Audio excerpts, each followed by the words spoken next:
soccer game on as the Open was playing, but then the volume came on. The volume comes on when I turned the TV on, so I apologize Not to our bad. audience. I don't know if they could even hear that, but anyway. Should have been okay. Yeah. Well, we've got whatever the flag football in the Olympics thing really is. I think it's kind of fun to think about. You've got the tush push rule. We're getting 2 rounds of that.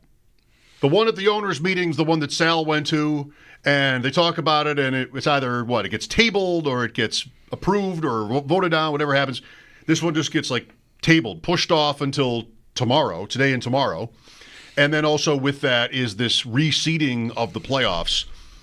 We didn't spend a lot of time on either of those last 2 last week because there must have been something way more important that we were talking about. Like whether the Bills should have drafted a wide receiver earlier than in the 7th round. Probably it was that or something close to that. But I do think they're both good. And I ended up, the last time around on the tush push, I ended up feeling like I wanted to be against it. Voting for the ban. Mm-hmm. Because it just doesn't, I never really could say it, and I can't right now. It just doesn't really seem like fair. Yeah. Not fair to the teams playing the Eagles or even the Bills, but teams, on defense. It seems like it's just a little too easy. And I know not every team is that successful at it, but in principle, it seems like it's a little bit like cheating. Mm-hmm. So I ended up being against it. But what I can't figure out is exactly what the agenda is, what the point is of the forces against it. Well, that's where I come in. I have a pretty good idea on that. And well, I don't have any information from anyone. I haven't talked to the Green Bay Packers. We'll turn the news back up. About turn the volume up. About why they came up with the proposal in the first place. But I think what they have failed to do so far, or the league, or anyone who's trying to get this thing taken out of the sport, has failed to do is produce a reason that covers up the real reason, which is it just looks bad. Just doesn't look like football. And I say that knowing like Ross Tucker will be in my ear saying, what's more football than, 6 guys on one side or 8 guys on one side and 8 guys on another, all plowing into each other, trying to, define who's going to get the land. And to an extent, I get it. I think maybe a lot of football people, like especially a former lineman like Ross, might push against it because it sort of slights linemen and their value or something. And, we all want receivers and passing yards and finesse. And this is blunt force trauma, that play. But the specter of guys piling in from behind to push someone across the line of scrimmage, it was never allowed in the sport prior to 2006. They made a rule change, and now you've got this pushing and pulling and all this stuff that goes on kind of all over the field. Forward progress doesn't seem to exist anymore as a concept that's going to blow a play dead. They just keep letting it go. And I don't like it. I can't speak with any authority on whether there is a real injury. I can understand there being a concern about an injury. Well, if someone on the bottom of the pile is caught in an awkward twist or something and there's 1,200 pounds landing on top of them, that could be really catastrophic. I get it. It hasn't happened yet, and that makes that part of the complaint about the play ring a little hollow for now. They're trying to be preemptive, I guess, and I can appreciate that. I don't want to see someone get hurt like that, but for now, you're left going, well, no one's really been hurt, so what are we talking about? And then the other thing the Packers included in this new, I don't know, I guess it was revamped the way I read it, was pace of play. And I don't know what to do with that. What? Pace of play? You're staving off punting. You're keeping a drive going. It's the unpiling of the players. Oh, okay, yeah. And then maybe it's a review. Think of Allen in the Chiefs game. Okay, yeah. Where all right. We don't really know if he made it. All right. And then we're not sure. We have a conversation, then we'll have Sky Ref, and then we'll have a commercial break. Thank you for helping to legitimize that complaint. I get that now. I guess I didn't think deeply enough about it. But that doesn't really hold up, I think. I mean, pace of play.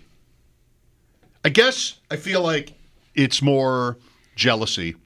You know, you want the overtime rules changed when you lost a game in overtime where you didn't get the ball.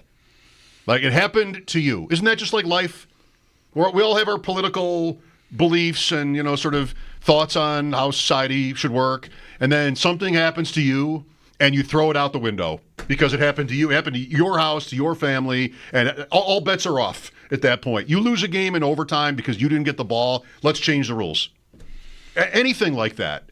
And I think the Eagles have been too successful. And then they won it. And they beat Green Bay on the way. And, like, that's enough. Now, it happened to me. Now I'm going to complain. And that part of it, you know, it's going to be more than that. But to me, like, that's where you have a problem. Because it really shouldn't be about, well, we just had, you know, this result that was considered unfair. Not that that exactly happened with the Eagles. That's really been more like 2 or 3 years in the making of all of their quarterback sneak first downs. So now we're at a point where it's like acceptable. It became acceptable to want it banned. All right, enough, Eagles. Jason Kelsey's retirement didn't matter. You're still automatic. Mm-hmm. Now you won a championship, and we're the rest of the league, and you have the best roster in the league and the ring. So now it's acceptable to complain. I think that is kind of it. The injury point does not work. I read a blog today about how there's more evidence of injuries on the Lambeau leap than on the tush push. Players are more subject to injury risk jumping into the crowd at Lambeau Field. Right? Can we pace a play? That slows the game down, right? The Lambeau leap, doesn't it? Injury risk, pace of play, let's ban that. I just don't think you really need to do it. So I don't like the play, but I really just don't feel great about it. Doesn't the feel process here. There's a legitimate reason other than, again, aesthetically, you don't feel like it's right. It's one of those things that you maybe can't. I mean, these people are smart enough. They got a million lawyers. Like, somebody should be able to come up with. I'm surprised, while you were talking about the injury thing there for a moment, a wire trip for me, I'm surprised that no one in the league who wants it banned has brought up, I don't know, modified football, like kids, like teenagers playing football, and it being a play at that level because it works in the NFL, and kids getting piled on top of each other, and that being an injury risk more so than pro athletes who are being paid millions of dollars and have insurance and whatever. And I could also listen to that. I don't know if it's actually true, but I'm surprised they haven't played that card yet to try to get some, more. Although, I don't know. Like, I don't know if they need help getting it through. It sounds like all the big reporters seem to be writing, to my eyes, like they're expecting it to get banned. There's a line. BetOnline has it -400 that it'll be banned. That's pretty good. Yeah. Odds, like, to think that it will be. So I don't know that they're struggling to get their agenda fulfilled here, really, but I still don't think they've given a good enough reason. And no one, they're not saying this because it would sound ridiculous. It doesn't look good, but that's my biggest problem with it. Is it just doesn't seem fair that you should be able to just push the pile like that. Well, those are two different things, I think. How it looks and then what that is, because I think I agree with one but not the other. I mean, the tush-push play doesn't look that much different than a regular quarterback sneak. It really doesn't. Like, it's just a pileup. And to that point, since when do football coaches take offense to that kind of thing? Like, football coaches actually want it to be prettier? That's not how they talk. Right. That's definitely not the stereotype. The stereotype is, even Sean McDermott has people guessing almost a decade into a wildly successful run as the Bills coach. Well, they threw the ball all the time and they had this success, so he must be on board. I don't know. Every time I hear anything that makes you wonder, I feel like I just sort of default to, I think his perfect world would just be run and stop the run. Today on ADP Chasing, they brought up Matt LaFleur because the guys are trying to rank the different Green Bay wide receivers, and one of the guys said, I forget who, like, don't you think if Matt LaFleur had his way, they'd run the ball on every play? They play like super low event games, Green Bay, and like, who knows? But it doesn't sound to me like the football coach mantra that the tush push is like bad for our sport because it's either ugly or too slow. And the idea that it's dangerous, that kind of confounds me. Like that's the Bills' position on this has kind of always been strange to me. McDermott came in with injuries, then he sort of soft pedaled backwards on that the next day at the combine. That was when they were having those meetings. And, his team is benefiting from it. And on a certain level, I respect opposing it. Yeah, me even too. though your team seems to win from it. They're pretty good at it, yeah. Yeah, so I think I'm curious to see what it ends up looking like and what exactly the result of a ban is. Like what will be allowed and what will not be allowed. I mean, I know what they're trying to accomplish is avoiding these pileups and guys plowing into the line of scrimmage. I disagree with you. I do not think it looks like a regular quarterback sneak when you've got 300-pound dudes behind in the backfield that are there solely to push the quarterback forward. Like quarterback sneak was like an individual effort. You got a crease or you don't, and you're stuck, and that's it. It's over. This just goes on after it looks like it could be stopped or should be stopped to me. So aesthetically, it does bother me. It's fine that we disagree on that part, but I don't know how they're going to. What exactly it will look like when it comes to pass, because sort of an offshoot of this being in vogue the last few years is, again, even plays down the field where tight end catches the ball and everybody comes running and we're going to keep going. And that looks foreign to me every time it happens, but it has been allowed. And I imagine that's going to stop if the language is maybe right. I'd like it to stop because I think that's as dopey as the whole concept of doing it at the line of scrimmage is. So I'm just curious how they're going to actually, if it passes, which it feels, again, like it will, what it will end up looking like. Well, that's maybe the worst part. I mean, so like say you don't like the play. I really don't like the play either. Doesn't seem fair, just sort of like a huge pile and you can't really see where the ball is. Well, I guess I'm going to say it both ways now. This ban may bring up more reviews and more just like not reviews of the spot, but was there a penalty, and whether that if it's wrong to call that a review because I'm going to be told that, oh no, the league doesn't review penalties. Sure. Then it's just going to be a conversation on the field and somebody's in their ear and they're actually reviewing the penalty. So it's just there's your pace of play is if I've got to have officials meetings, twice a game because we're not sure if somebody actually interlocked, was there interlocking interference by grasping a teammate or by using his hands or arms to encircle the body of a teammate in an effort to block an opponent. Rule 12, Section 1, Article 4B. That's what we really want, isn't it, in the end? Yeah, I want more rules. I want Gene Steratore talking about that. Exactly. On my TV. That's the worst possible outcome, is more rules. Yeah.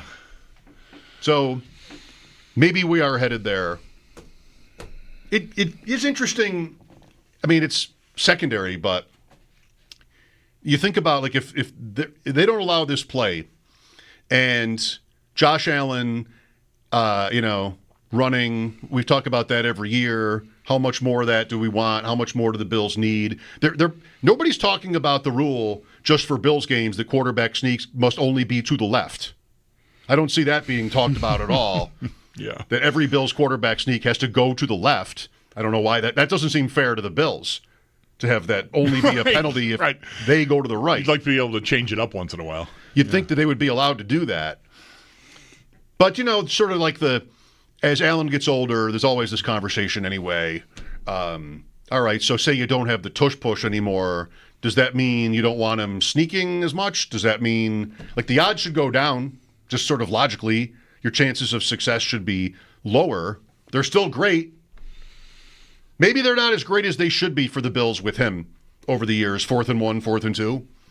Because they've been stopped a few famous times. Yeah. What I might end up liking about it, and I'm just going to say it that way because I'm not sure that I'll like it, because it could be that the Bills and the Eagles mostly those are the two most notable teams. The Bills trail the Eagles by some degree there, but I think those two teams are separate from the rest of the league mostly in their effectiveness using that style of play.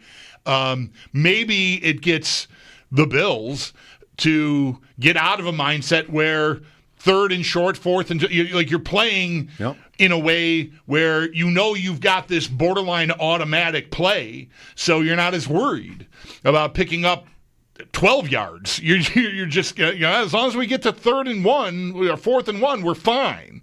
And that's that final series against the Chiefs.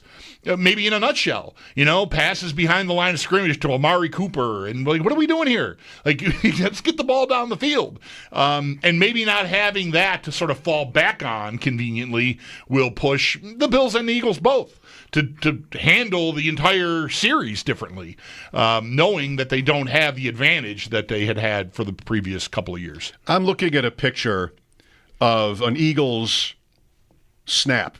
Line of scrimmage. They're playing Tampa Bay in this picture. And they have their 5 offensive linemen. They've got a tight end on each side. Just to the right of the tight end, set back, like whatever it is, a yard behind the line of scrimmage would be the flanker, but that's Devontae Smith, and he's right on the line of scrimmage. Hurts is under center. This is a couple of years ago, I guess, because there's DeAndre Swift right behind Hurts, sort of offset over Hurts' right shoulder. I think that's Goddard. So they're using a different tight end on the left, and 3 tight ends are on the field. There's Goddard over Hurts' left shoulder, hands on his knees, awaiting the snap. And there's A.J. Brown just right of Swift. So I've got 11 guys who are all in the box. The penalty is for assisting Hurts. And I think it might it's not just the quarterback. It's whoever takes the snap, the ball carrier. The penalty is if you push Hurts or, anything, wrap your arms around him and sort of drag him. Anything that assists him. Is it really going to be that different if on this play, for example, anybody can line up like this? The Bills would use who? Alec Anderson and their big people, both tight ends. If the other players behind Hurts are just pushing basically the linemen forward and coming in on top of the guard defensive tackle meetup, just sort of pushing the line, not pushing Hurts. That's not the same thing. I guess it isn't, but that's going to look the same or close enough to the same. Well, it's not going to be illegal. If the guys are, again, Goddard and Swift and Brown are behind the quarterback here. They're basically almost in line with him.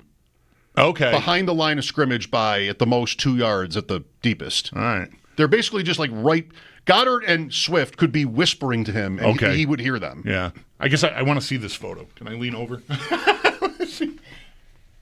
Yeah. Okay. Yeah. They're not like in a whatever, a split set in the backfield. They're all real tight.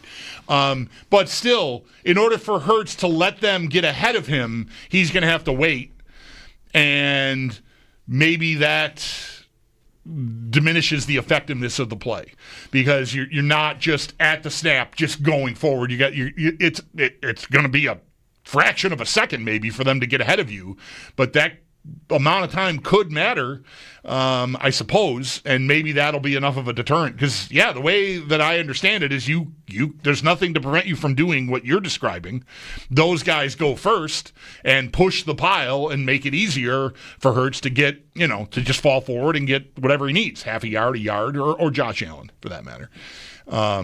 So maybe teams try that out and see if that version works rather than waiting behind the ball carrier and pushing them. I think I have a new reason for wanting to support this now.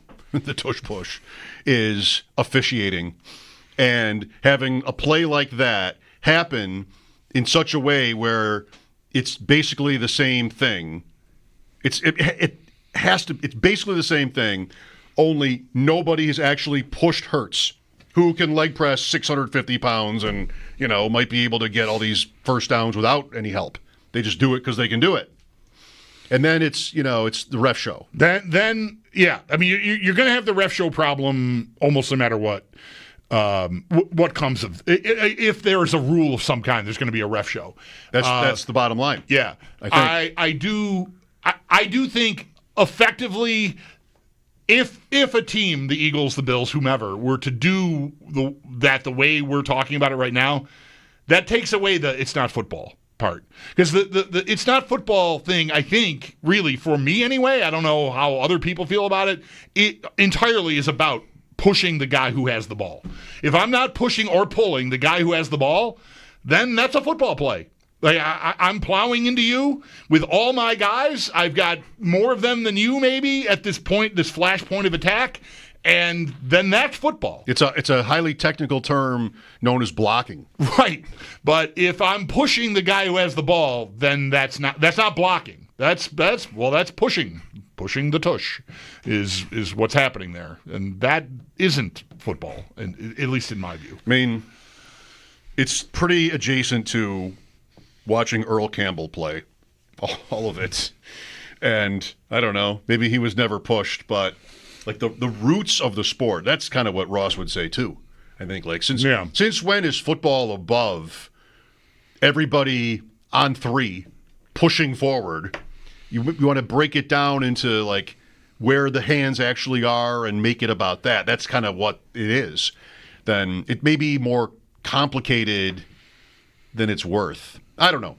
803-0550 is the number for your thoughts. We'll talk to Warren Sharp today, maybe about this, but also about, he's big on schedule analysis and the advantages and disadvantages teams face based on how the schedule comes out. Bills, win totals, all of that. Always a good conversation with one of the top analysts in the game, Warren Sharp. We'll talk to him today, and maybe we'll hear from you next. Lines are open. Mike Schopp and the Bulldog, WGR.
feels 50-50, let's say it is, the Eagles are the team right now that are kind of calling around, trying to see if they can find enough teams to make sure that this does not get banned. They don't want to see it happen. They'd essentially need to find 8 teams because it takes 24 teams to vote on something to get it banned. If the Eagles can find 8 teams to say that we're going to keep it, ultimately the tush push will stay in effect.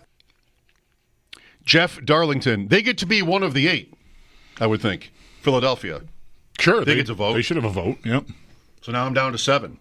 But still, it's like that likely that the vote to ban will pass. They're already, I think, accounted for. I think what he's counting there is they need 8 more on top of what they've already got. It takes 24 to ban it. I think they've got 16 already, and I would assume the Eagles are one of them. So they need 8 to more. ban it. Oh, to ban it. Okay, right. Okay, I'm sorry. Yes. To save it, right. There need to be 9. Okay, it is 8 more. Because it would have, if 24 to 8, it's banned. 23 to 9, it lives. Right. So they're just trying to find someone within that group that's for banning it right now to come over to their side. That's what they've got to do. Because they're already on that side. They need a political operative. I wonder if the Bills are complete. Like McDermott speaking about, like he's one of the faces and names of this idea. I think, even though it wasn't their proposal, but his position on the competition committee put him in a spot where he was talking about it, and he certainly seemed in favor of banning it. I wonder if Brandon Beane agrees. Like, I would assume if McDermott is like talking like he's talked about it, that the Bills would be on the side of wanting to ban it. But I don't know it. I don't know that I've ever heard Beane even asked about it. Oh, I bet he would take the question. I bet he would too. I don't know. I'd like to know. I don't know that answer either. I like it. TJ is with us. Hello, TJ. Hey, how's it going? Good. I'm not a fan of banning it. I'm not a fan of more rules. I think you guys make a good point when you're talking about, having the Gene Steratore on the call and what's going on with all that. For me, it compares it to when they added the trapezoid in hockey for the goalie. Just because you got a good team or a good player that could do a skill well doesn't mean you should get rid of it. I don't know if that's a good comparison or not, but it's kind of hard to come out of my head. Okay. I guess I have not thought about that rule in forever. I don't do I? Miss goalies playing the puck in the corner? Do we want that back? Does it work? Did the rule work? It's not one, though, that officials really, it never comes up. Like, almost never do you see it even be close.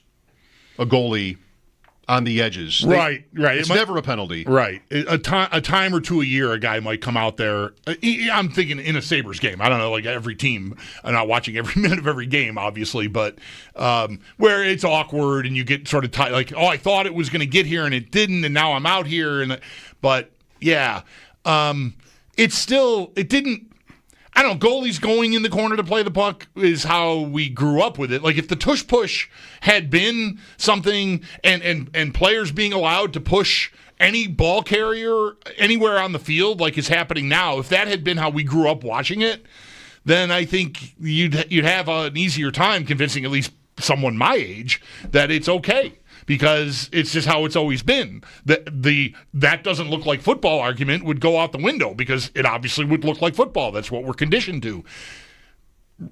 Minimizing how far the goalie can stray from the net and touch the puck, it didn't really change. It did not look like hockey when they were doing it, and it seems fine with it the way it is. So I don't know. I'm not crazy about the comparison, I guess. I appreciate the thought to try to find a comparison, but I'm not sure it really works for me. It's just the difference. The main difference is about the refs and delays and the kinds of things that just seem to come new to football every year.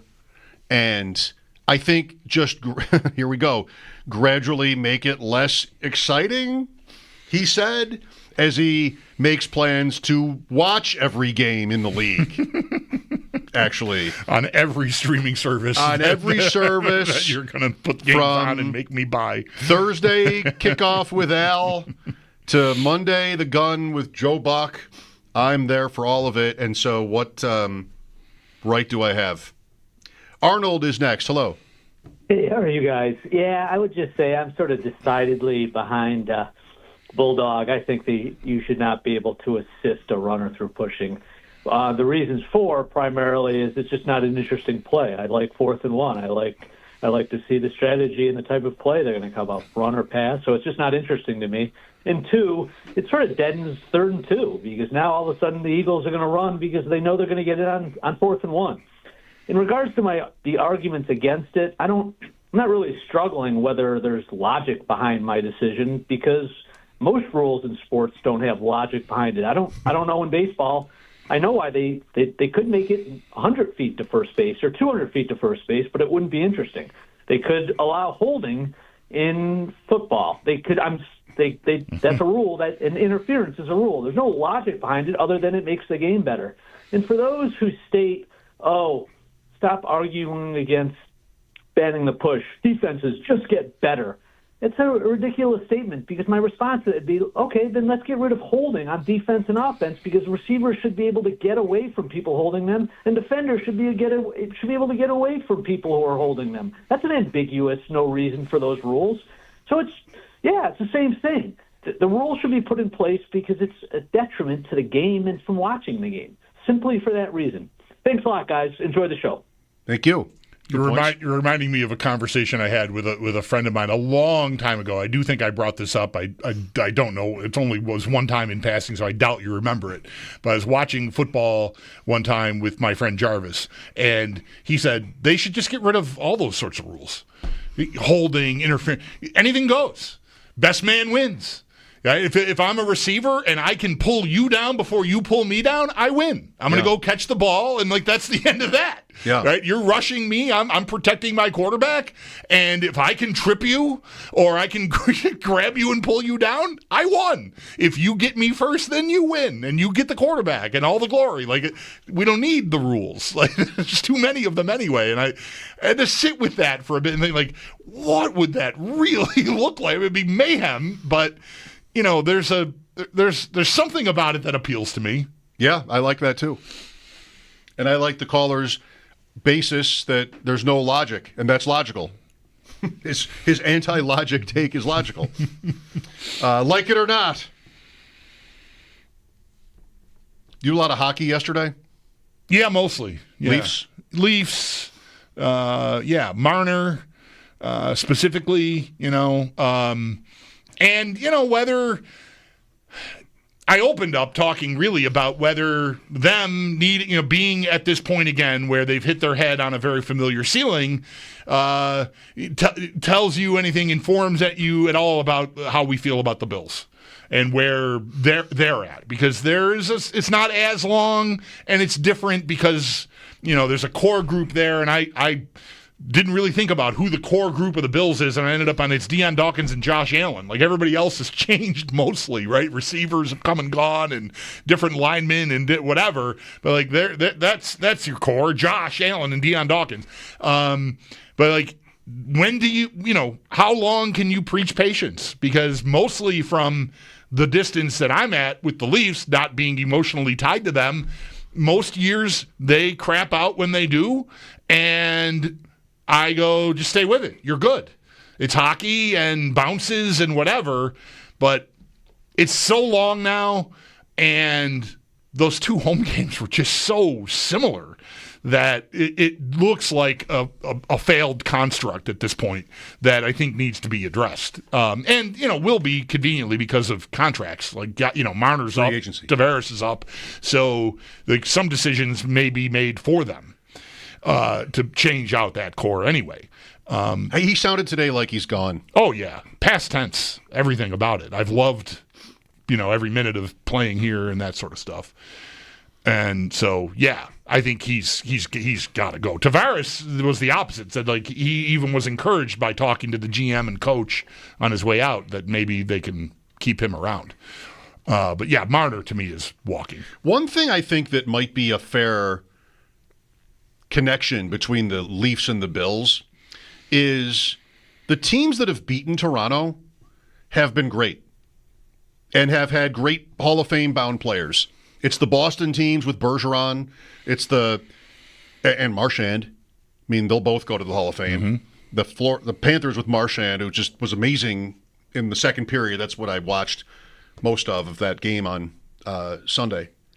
It's the Lightning teams with Hedman and Stamkos and, all their guys. In Florida now, is there anybody else? Like, they all look like great teams. They've been, it's the Sabres of the 80s almost too, but just not the same kind of scale, but always losing to Boston and Montreal with, Hall of Fame players. And like the Sabres were usually good. And most of those years they were good, but they weren't better than those teams. They needed to be born in the Midwest.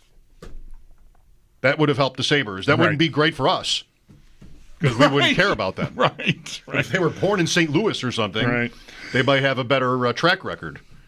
So, yeah, it's all being said about the Leafs. It's more amazing to me than anything else. The fact that the game was so one-sided just was like, guys, somebody, I'm with my brother-in-law from Toronto for the game, just like, one of your guys has to do something right now. Right. And just never came. That's happened before. You should never be trying to get through the first 10 minutes of the first period of a Game 7 when you're at home. And that's what that looked like. The Leafs were the ones. Like, how many times have you seen it written and heard it said on games? Like, the road team just wants to get through the first 10 minutes. That was the Leafs, and they're the home team, and that was weird. Seeing them booed, saluting the crowd was also a spectacle I've never really experienced. Wow. Just really, really, really tough. I'm not sure we're that bad. Just like throwing jerseys and everything like that. I mean, we've gotten pretty frustrated, to say the least, with the Sabres, but we're not that bad. Again, it's just on a bigger scale, I think, is maybe part of it. The idea of the Sabres getting Mitch Marner to me is hilarious. And not... Maybe it's the same point. Here's a guy that's, what is he? Top 25 forward in the league? Is that conservative? Top 25? He's a 100-point scorer. This year he was. So, yeah, I mean, he's at least that. Maybe it's conservative, but he's a great player. He's a superstar player, I think. He's a first-line player on almost any team and superstar. Let's settle for that. What's the issue with him? The issue is, like with Matthews and Nylander, like it's, can you win in the playoffs? That's the bottom line with the Leafs. That's the whole thing. They're good every year, and then they lose. Two great teams, but they lose. Mm-hmm. And so what would your thought be if you were he? I need to disprove that. I'm making money. Right. I'm really good. I'm a star. It's all there. The only thing left for me to do is find myself on a winning team. You'd think the player himself would trust himself to be capable of that. It's just a matter of, I'm looking at houses in the Midwest. I'm looking at houses where, I don't have Boston and Tampa and Florida. Maybe that's, a little bit the easy route, but maybe he deserves it. A guy like this. Yeah. And it would never be Buffalo. Or maybe he's looking for houses in Boston, Tampa, or Florida. Okay. Right. We go can't beat him, join him. That sort of thing. The Buffalo Sabres are the definition of a franchise you would not sign with if that is your... That's Tavares, too, almost. His career is longer. But where's the win? And so I'm never going to a team that has clearly demonstrated its interest in stopping short in so many different ways for so many years. They would just not even be a consideration for me. Is it still palm trees and other things we're talking about players of this caliber? It doesn't even get off the ground in my mind. I could see that they want him. What's that worth? Maybe it happens. I don't know the guy. Right. But the Sabres are just like the definition of a franchise, a great player that has this one void would never even think about. Yeah. I contributed to it. Paul and I got into it pretty hot. Well, I don't know, hotly, whatever. I mean, it was, it wasn't, we weren't yelling at each other, but like he hates the idea. Just in print, if he wanted to come here, Paul's a no, which I think is kind of patently absurd. Because I think he's a great player, and sure, I would I rather have some beard growing cross check you in the face guy who can score me 50 or 60 points, maybe, but if Mitch Marner wanted to come here, I'm making all the room in the world. I'm not worried about his clutch performance in the playoffs. Lots of guys leave places where they can't do it and go somewhere else. We've had guys leave here who we thought were failed. They failed here, and then they go and win every which way. So I don't need to worry about his reputation or his makeup. I think it is one of these things that will probably be talked about maybe in the entire time that we have been together, the most disproportionately from a chances it happens standpoint versus like the amount of time we spend talking about it. Simply because we're going to have 6 weeks and it's an idea, and unless he says I don't want to come there or something publicly for some reason, the possibility, the 1% chance that he loves Josh Allen and the Bills so much, or it's closer to home than anywhere else in the league besides Toronto, would draw him here. I just think the idea of Sabres fans going, oh, we score enough, we're fine, we need a goalie, we need a mean defenseman. You don't have a 100-point guy on your team right now. Let me see how much vacation time I have like, left. If he wants to come here, of course, you do whatever you need to do to make that happen. Pretty much, of course. You got to be crazy, I think, to think. I shouldn't say crazy. I mean, Paul hates the idea. I don't think Paul's crazy. But what are his reasons? Doesn't play defense? He's gotten Selke votes 6 times. Like, where's the proof of that? Yeah, he killed penalties for the Four Nations, for Team Canada. I mean, he's a good all-around hockey, a great all-around hockey player. So, yeah, I don't think it has a chance in hell either. But I like the conversation around it. Like, theoretically, would you want this player on your team? And like, I'm a hard absolutely. What's wrong with you? Well, he's the closest maybe example to like what the best player in the league. He's not the best player in the league. He might be the closest to that of anybody we've had all these years to talk about for July 1. And it's also maybe as far away from the Sabres being like sort of a cool idea from the player standpoint than ever. Right. That's what I mean about player. How disproportionate that. I mean, I can't listen to anybody who doesn't think he's good. Right. But just why would he come here? Why? There's 32. They keep adding teams. I don't know why he would do it. Warren Sharp coming up at 4. Mike Schopp and the Bulldog, WGR.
We've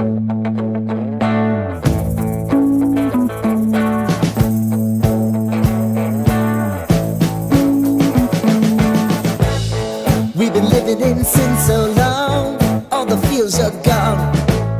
Fella stopped me on the street last night, said everything's alright. Roller coaster, make it through the day upright. It seems your meal ticket is gone, but life goes on.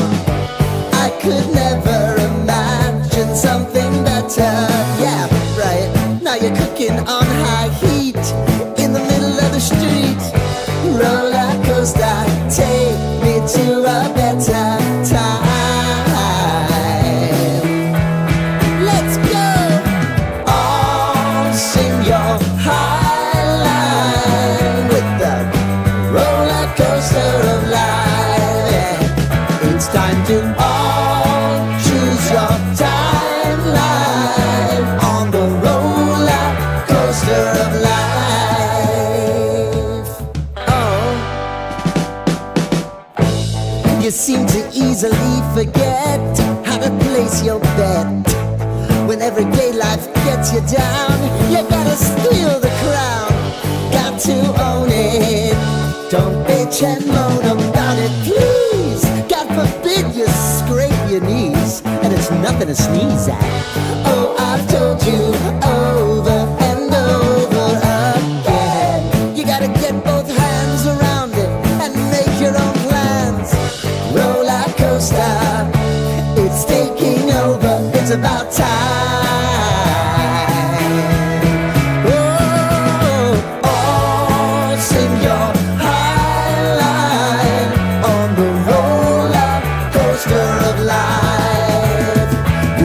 To all choose your timeline with the roller coaster of life. Roller coaster.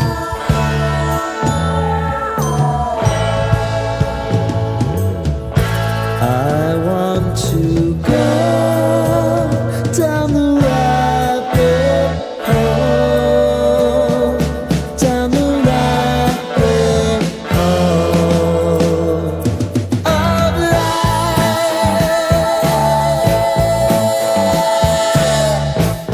And now it's about to leave. Oh, roller coaster. Oh, roller coaster.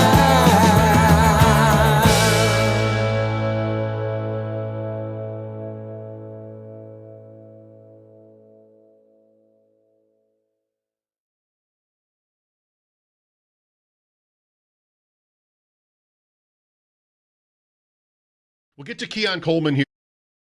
One more for me, Marcus, on Dallas is maybe an obvious question, but Micah Parsons, how do you think that ends? He's going to get a contract. I've got no doubt about it. It's just, does it come in June or does it come mid-August? The Cowboys want Micah Parsons to be there. Micah Parsons wants to be a Dallas Cowboy, and the Cowboys have an offer on the table right now, which would make him the highest-paid defensive player in NFL history. They're close, not close enough to say that the deal's done. But, yeah, you don't have to worry. Micah Parsons is going to be in Dallas for the foreseeable future. Okay. How about the rest of the defense? Diggs, is that expected to be back on track? I mean, injuries really undid them on that side of the ball last year. And that's one of the biggest reasons why it's harder to project this Cowboys season. Well, maybe I can help. I'm up in a draft. This is one of these, like the Brandon Bean with Jacksonville thing. I want it back already. A couple of years ago where he got to Kincaid. I'm up in a draft, and the guy who's after me wants to give me a pick to move up this one spot. I want to ask him, who do you want? And if it's not who I want, fine. But then I'm kind of giving myself away, right? Yeah. If I were the other person, I might be willing to tell me, in this case, who I want. But if I'm the other guy and I knew we didn't want the same player, why would I trade? Right. If you're not going to pick the guy he wants to trade up to make sure he gets, and thusly you're amenable to making the trade, then he knew he didn't need to do it. Right. This is like the Chiefs-Eagles trade. I wonder what their conversations were. The Chiefs and the Eagles traded the last two picks of the first round this year, and I think by moving down, Kansas City got like a fifth. I think that was the trade. 31 for 32 and a fifth, which was worth it. Jahad Campbell was the pick. That was worth it for Philadelphia to do. But would they have had like a no conversation? No, they're not asking who do you want? Probably not. What might have is if you obviously should be paying attention to everybody around you in the league, what their needs are, what they want, like what you think they're going to do. And the Chiefs ended up on an offensive tackle And maybe they felt pretty confident that the Eagles weren't going to get an offensive tackle. So if the Chiefs were ready to pick the kid from Ohio State, I forget, Simmons, I think, if that's their guy at 31, and they are, I don't know, as sure as you can be without really having it told to you that the Eagles aren't going to do that, draft a lineman who might not play right away because of an injury, yeah, fine. I guess I'm taking some chance here if I'm not being told specifically who you are targeting here, but maybe you have some confidence going down and knowing it. This is the kind of trade I make, right? This is my brand. Yeah. Like, how does he know who's going to be good? If I can find two guys that I like, Right. I just take the deal. Probably do that.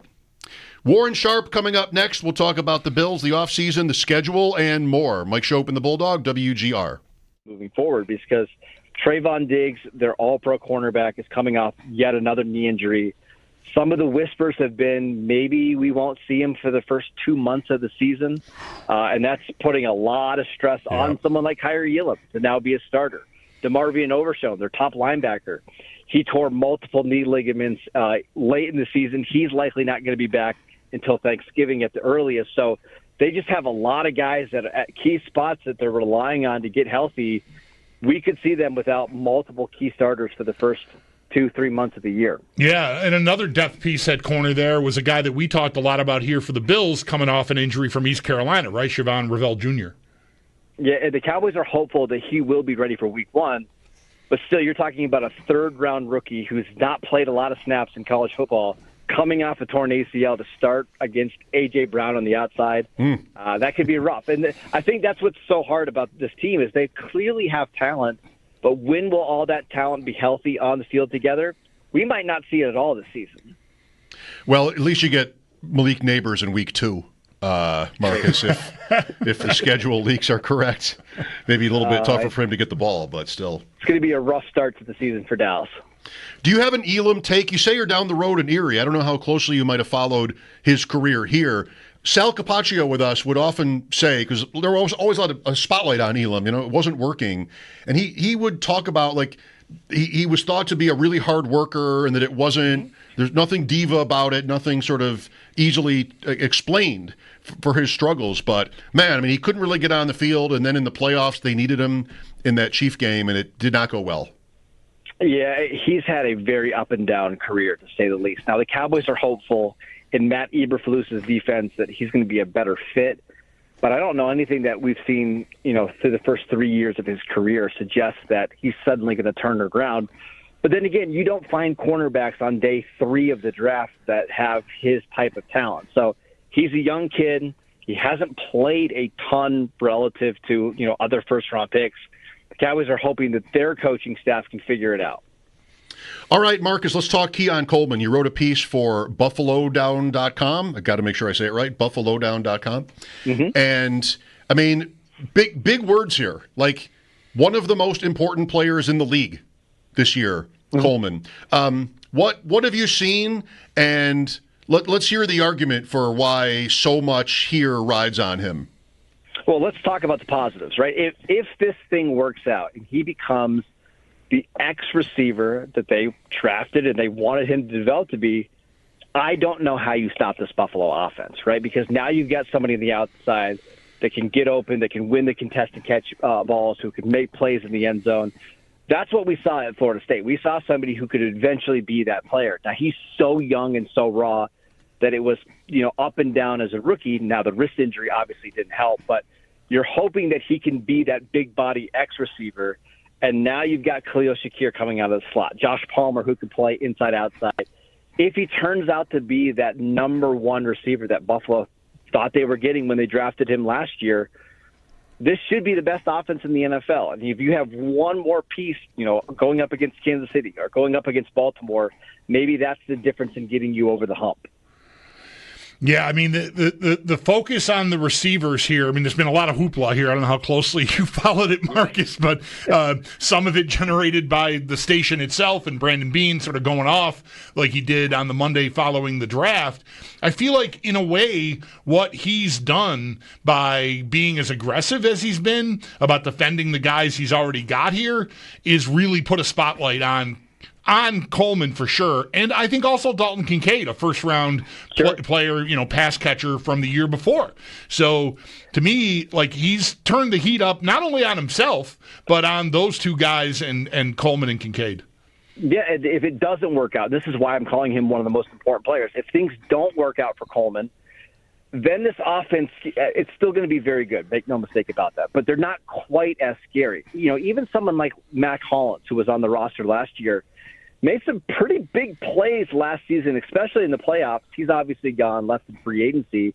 There's just not a lot of options who can play on the outside on this roster right now, because even someone like Elijah Moore, who they signed after the draft, he's more of a slot player. Josh Palmer's best play comes out of the slot.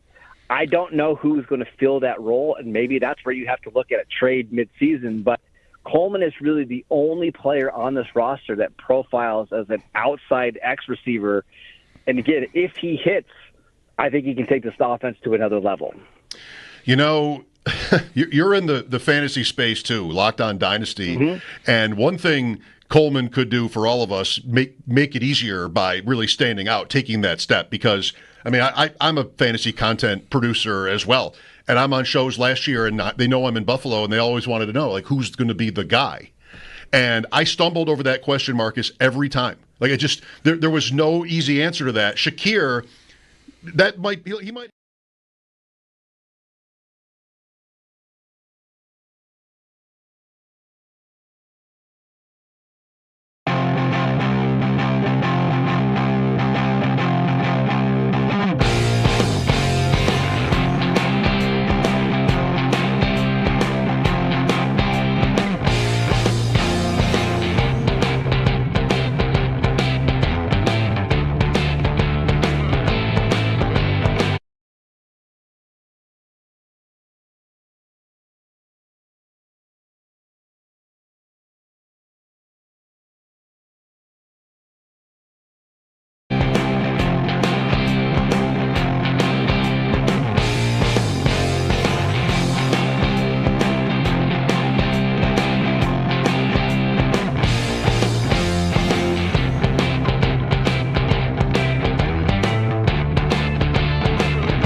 The spring meetings in Minneapolis are underway for NFL owners, voting on a number of important topics, including but not limited to the continued existence of the Tush push, as the Packers have submitted a revised rule proposal for that play, and also if NFL players will be able to participate in the Olympics as flag football members will get underway shortly again in Minneapolis. We'll keep you posted on any of those outcomes that come from the spring meetings, and do stay tuned. Sal Capaccio will join the show at 5 p.m.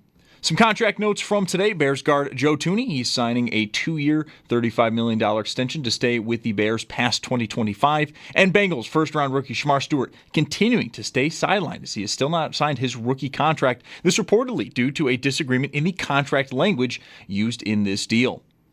Conference finals begin tonight. The NHL Eastern Conference will get going first. It's Carolina hosting the Panthers at 8 o'clock. Then at 8:30, it'll be the NBA's turn, and it's the Western Conference that gets things going. Minnesota takes on the Thunder in Oklahoma. Then in baseball, the Mets are in Boston versus the Red Sox at 6:45. Then just after 7, the Yankees host the Rangers, and the Blue Jays host the Padres. That's your Paddock Chevrolet Sports Update. Paddock Chevrolet celebrating 90 years of being your hometown dealership. I'm Zach Jones for WGR Sports Radio 550.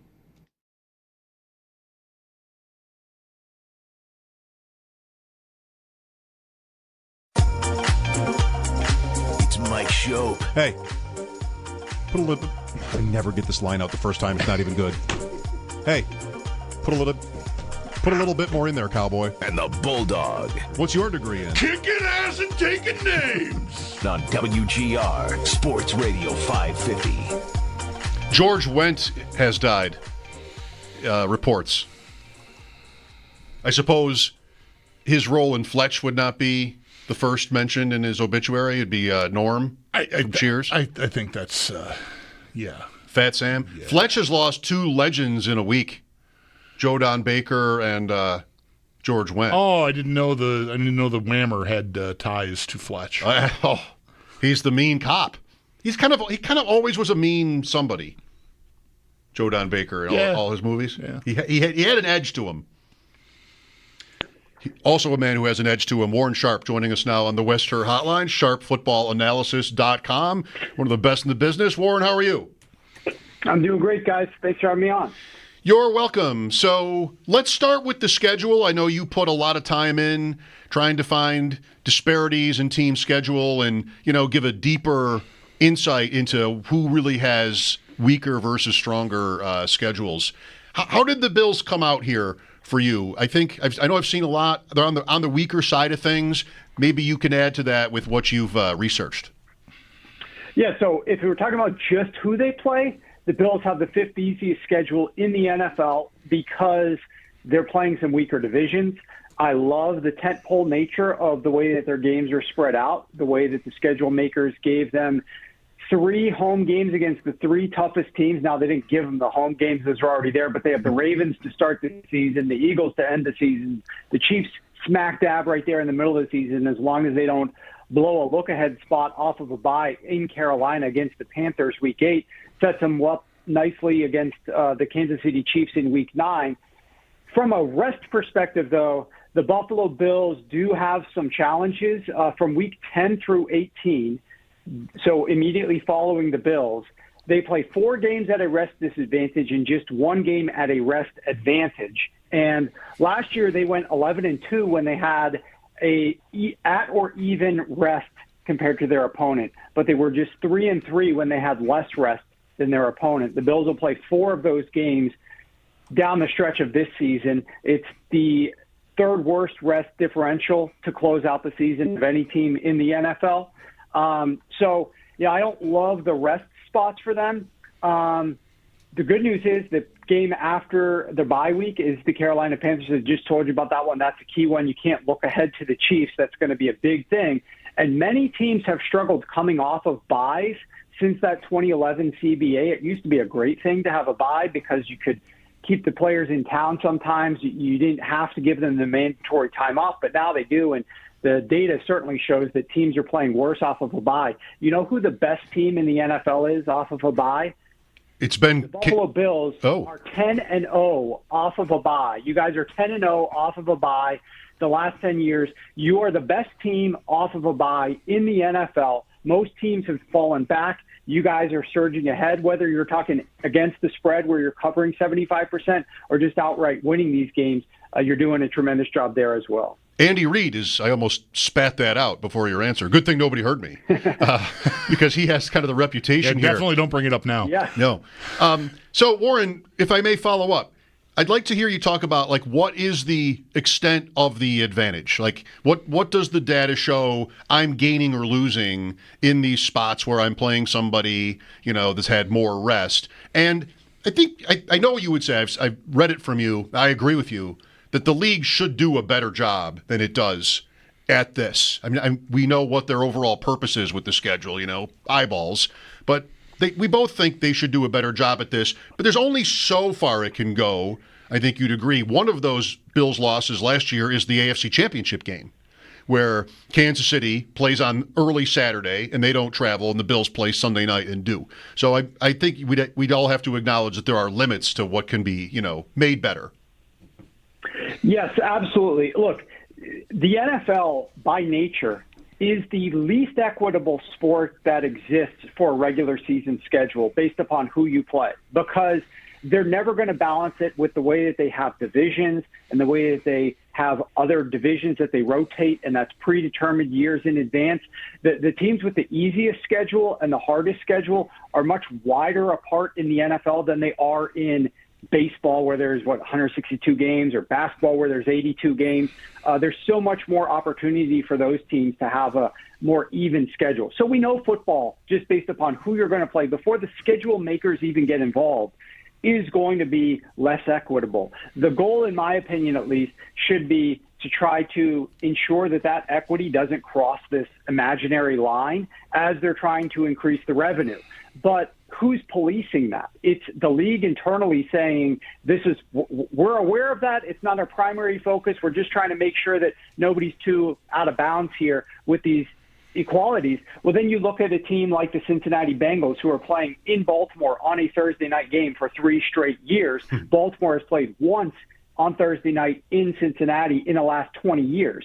And why are Cincinnati, being forced to play in Baltimore 3 straight years? Why is I know this doesn't involve Buffalo, but why is Dallas the only team this year that's playing 3 games in a 10-day span? The NFL didn't have any teams playing 3 games in 10 days for years. Then they introduced it last year with the game on Christmas on a Wednesday, and all of a sudden now they still have it in the schedule this year. Nobody should have to play that. Why should one team have to play that? So, if you're looking up and down the schedule, there are things that are inequitable that could be improved upon. Now, to your first question, what is the extent of the damage? What's the collateral damage here? Which are the worst spots that we should be focusing in on? Well, teams off of a short week road game. The reason I look at point spreads a lot of the time here is because point spreads should be the equalizer, right? Win-loss record is going to vary, but the point spread is supposed to try to generally get teams to hit right around 50% if the odds makers and the bettors are accurate with a very efficient market here.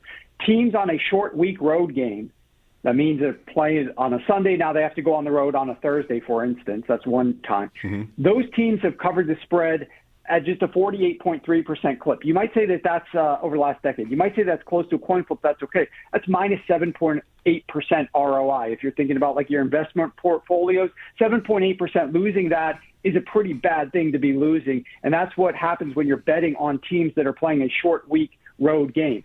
Teams that play the following week after playing on the road on a Sunday or Monday night game, those teams are only covering the spread less than 49% of the time. Teams in the 3 games in 10 days, those teams are playing terribly. And why should you have – so those are spots that you should look out for, but the NFL doesn't really care too much about balancing those spots. So as a sports bettor, you could look to take advantage of those from a betting perspective, but from an equity standpoint, you should try to balance that out a little bit more. Why does, for example, I'll give you the most extreme example. Mm-hmm. Why do the Detroit Lions play 8 games where they have a rest advantage, only 1 where they have a rest disadvantage, versus the Las Vegas Raiders play 6 games at a rest disadvantage, only 1 game with a rest advantage? No team in NFL history has played 8 games with a rest advantage, but that's what the Lions get to play this year. No team in NFL history has played 5 teams coming off of a Monday night game on short weeks, but that's what the Detroit Lions get to play this year as they face 5 such opponents. And as you guys know, it's very different if you're coming off Detroit. If you're Detroit playing a 1 p.m. game, you have all afternoon on Sunday to rest up all night, study the film, rest up, rehab all day Monday, and then watch the team that you're about to play Monday night, get home to their houses on Tuesday morning and be behind in catch up. And they get to do that, play 5 games like that this year. So the NFL needs to do a little bit better job of trying to balance some of these things out, in my opinion.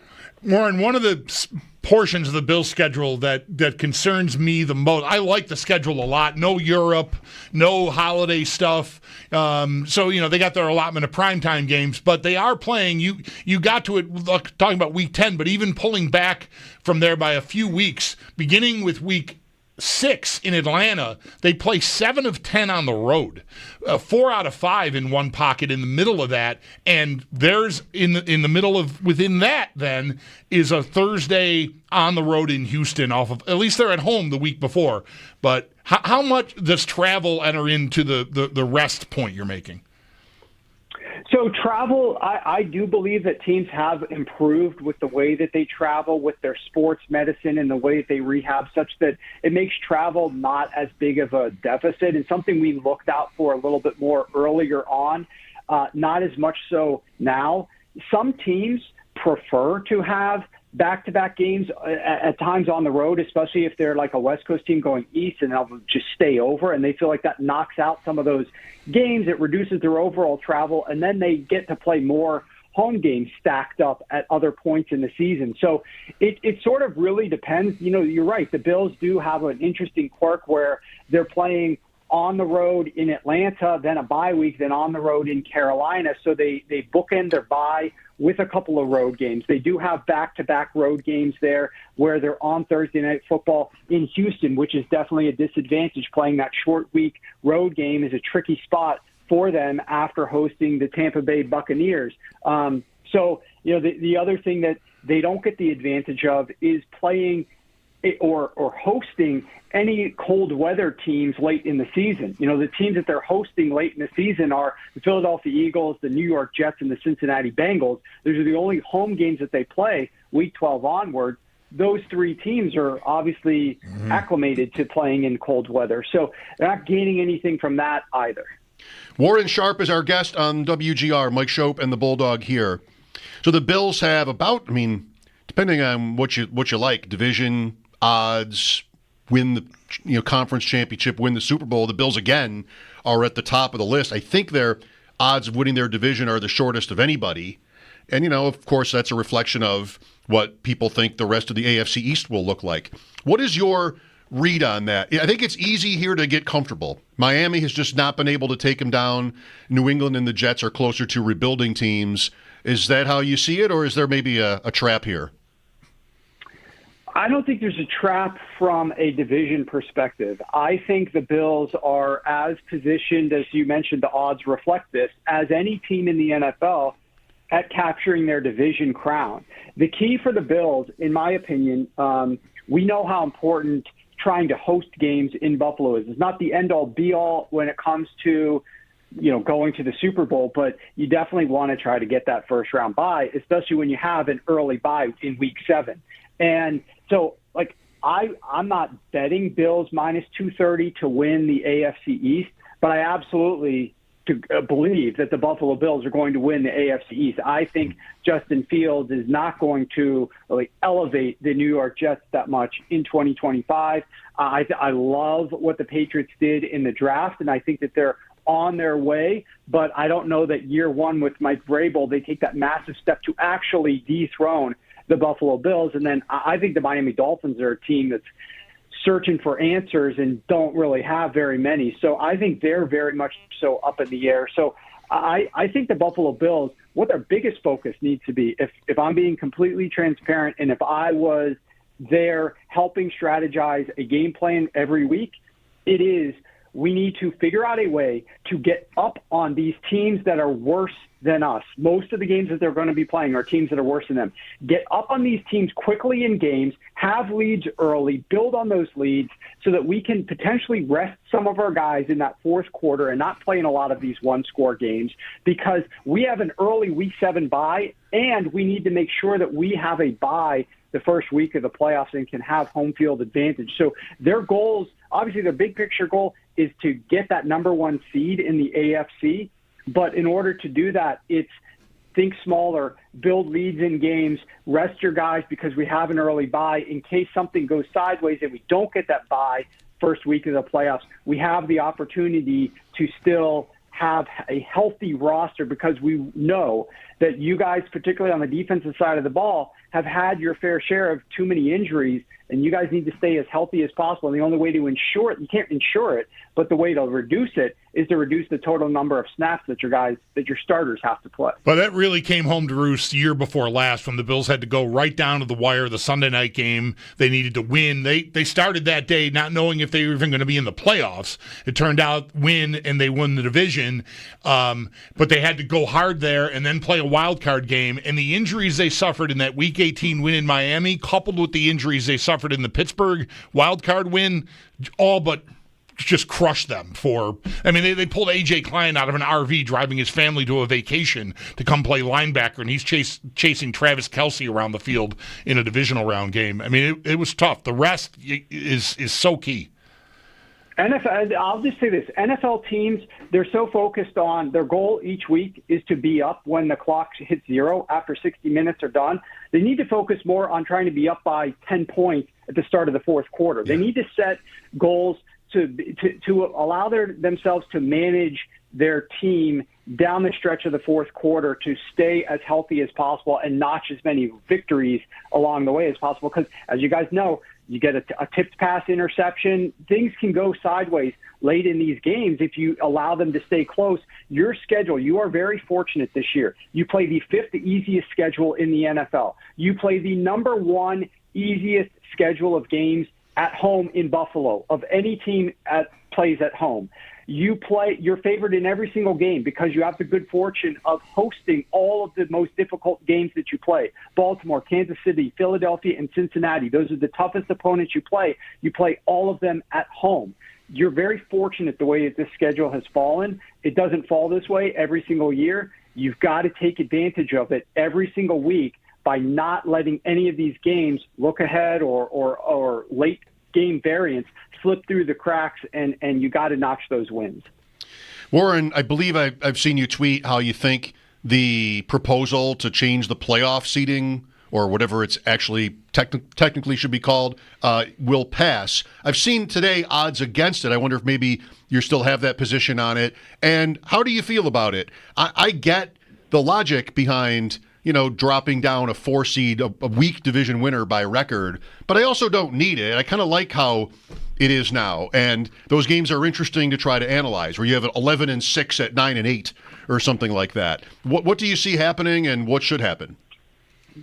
Yeah, I have changed my position a little bit based on some of the things that I've been hearing out of the teams that are in those AFC South divisions, where they generally are going to sit at the 4th seed. But what I was sort of basing my opinion on is the way that the NFL has been doing their schedule. It's crystal clear that their number one priority is bringing in more revenue. They want to sell those standalone games on pay-per-view scale. They want to be able to sell media packages in the future. And they're trying to break every record possible, and they want Week 18 to be must-see TV. They want their conference championship games to pit the two best teams if possible. And the way to most ensure that is to utilize the tactics in this new proposal to make those Week 18 games matter more. There was a slide that was showed at the league meeting, which went through the Houston Texans and the Los Angeles Rams specifically, how they were sort of locked into their positions last year, so they rested their starters and they lost those games. But if the way that they want to propose had been used last year, the Houston Texans, instead of being locked into the 4th seed, could have fallen all the way to the 7th seed or been 5th or 6th. And same thing with the Los Angeles Rams, who knew that they were either going to be 3rd or 4th seed, and now they could have been 6th or 7th seed as well. So I think Roger Goodell, the reason I felt strongly is because of Roger Goodell. I now believe that they may not get enough emphasis on it this year to get over the hurdle, but I think that you come back next year and it probably will happen, because generally speaking, Roger will convince these owners that what's good for the goose is good for the gander. The league itself is going to benefit by making more money here, and that in turn will trickle down to benefit the owners. And it's not as if that 4th seed, like you just mentioned, like an AFC South team with a terrible record, it's not as if they're not going to make the playoffs. They're going to be in the playoffs. It's also not as if they're going to stop trying to play and win games, because the more games they win, the better the record's going to be. So there's still going to be a ton of these teams that are going to be competing all 17 games of the season. This is just going to further emphasize that you got to keep competing. You may not want to rest your players in Week 18. Yeah, boy, so much of this conversation, Warren, has been predicated on rest and the value of it, right? The rest advantage or disadvantage, like you highlighted with the Lions and the Raiders, respectively. This is another way to take potential rest away, even for, if a team's got the 1 seed all sewn up, obviously they can coast. But everyone else, the Bills have, this past year they were able to rest in Week 18. This potentially takes that away, and I don't know, man, something about the league that adding games to 17 games, we're gonna get to 18. Let's take rest away potentially. I mean, everyone wins here, I think, except the players. I agree, and I think that the players' union, in fact, would be the ones that would be the strongest opponents of something like this, because their players will be forced to play in some of these games where they otherwise might have, quote unquote, earned a little bit of opportunity to rest. Yeah. So the league itself, from a revenue perspective, that's what's making this money. And from a fan watching the games, I do find it more interesting Week 18 if more teams are playing for something, as opposed to just sitting there watching a bunch of backups out on the field. So I understand that perspective as well, the league and the fans' perspective. From the players, though, absolutely. You want that opportunity to walk into the fact that you don't have to play one of your games. Warren, thank you. Before you go, do you want to plug the book coming out, the website, anything having to do with Lord Reeves, Rich Rebar? Oh, yeah, he is outstanding. Well, I'll tell you this. I'll do something. If you go to sharp.football and enter the code WGR for the book, instead of $35, it'll drop it to $1. I'll do a special discount here. So anybody who's interested, it's 500-plus pages previewing the upcoming season. You can get it for just $1. It'll come out in early July. That's when it publishes. You could pre-order it now if you use the code WGR. Wow, Warren, great job. Thank you for that. What a gift. Thank you. That's really, really generous of you. On my way. Thanks for your time as always, Warren. You got it, guys. Thanks for having me. Okay, Warren Sharp. Sharp.football/WGR, he said. Let's see, it's $35. This way it's $1. It's a savings of, carry the two, $34. That's like 90% off almost, or more. What can you even get or almost, or more? What can you even get for a buck anymore? A buck. Not a lot. Is a toll even a buck? I don't even know, right? I don't even know. I think the Grand Island Bridge is $1. Yeah. Unless you live on the island, then it's like 8 cents. Yeah. Maybe a few more cents than that. It's better. It's a better deal if you live on the island. Good. Well, that should be. That should be the case, yeah. Yeah. Interesting insight from Warren on the schedule. Did you know that the Bills have not lost a game after the bye in 11 years? Longest active streak in that category. 803-0550 for your calls. We're talking about the Tush Push thing again today a little bit already, and also this schedule stuff that's on the table for the owners here today and tomorrow. Sal Capaccio coming up at 5. This is Mike Schopp and the Bulldog, WGR.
Minnesota, as it was voted on unanimously that NFL players will be eligible to participate in the Olympic flag football event when that does become an official event in 2028 when LA hosts the games. We're still waiting on news for anything with the Tush push on if it will be banned or not, and we'll get more on all of this as Sal Capaccio will join the show in just about a half hour at 5 o'clock. Some other notes in the NFL. Bears guard Joe Thuney, he signs a 2-year extension, $35 million. That'll keep him with Chicago past 2025. And Bengals first-round rookie Shamar Stewart continues to stay sidelined. He has not signed his rookie deal yet, as this is reportedly due to a disagreement with the contract language used in the deal. And then the conference finals, they get underway tonight. In the NHL, it's the Eastern Conference that'll get things going first. Carolina hosts the Panthers at 8 o'clock. Then in the NBA, it's the West that will kick things off. Minnesota takes on the Thunder in Oklahoma. That game at 8:30. That's your Paddock Chevrolet Sports Headlines. Paddock Chevrolet celebrating 90 years of being your hometown dealership. I'm Zach Jones for WGR Sports Radio 550.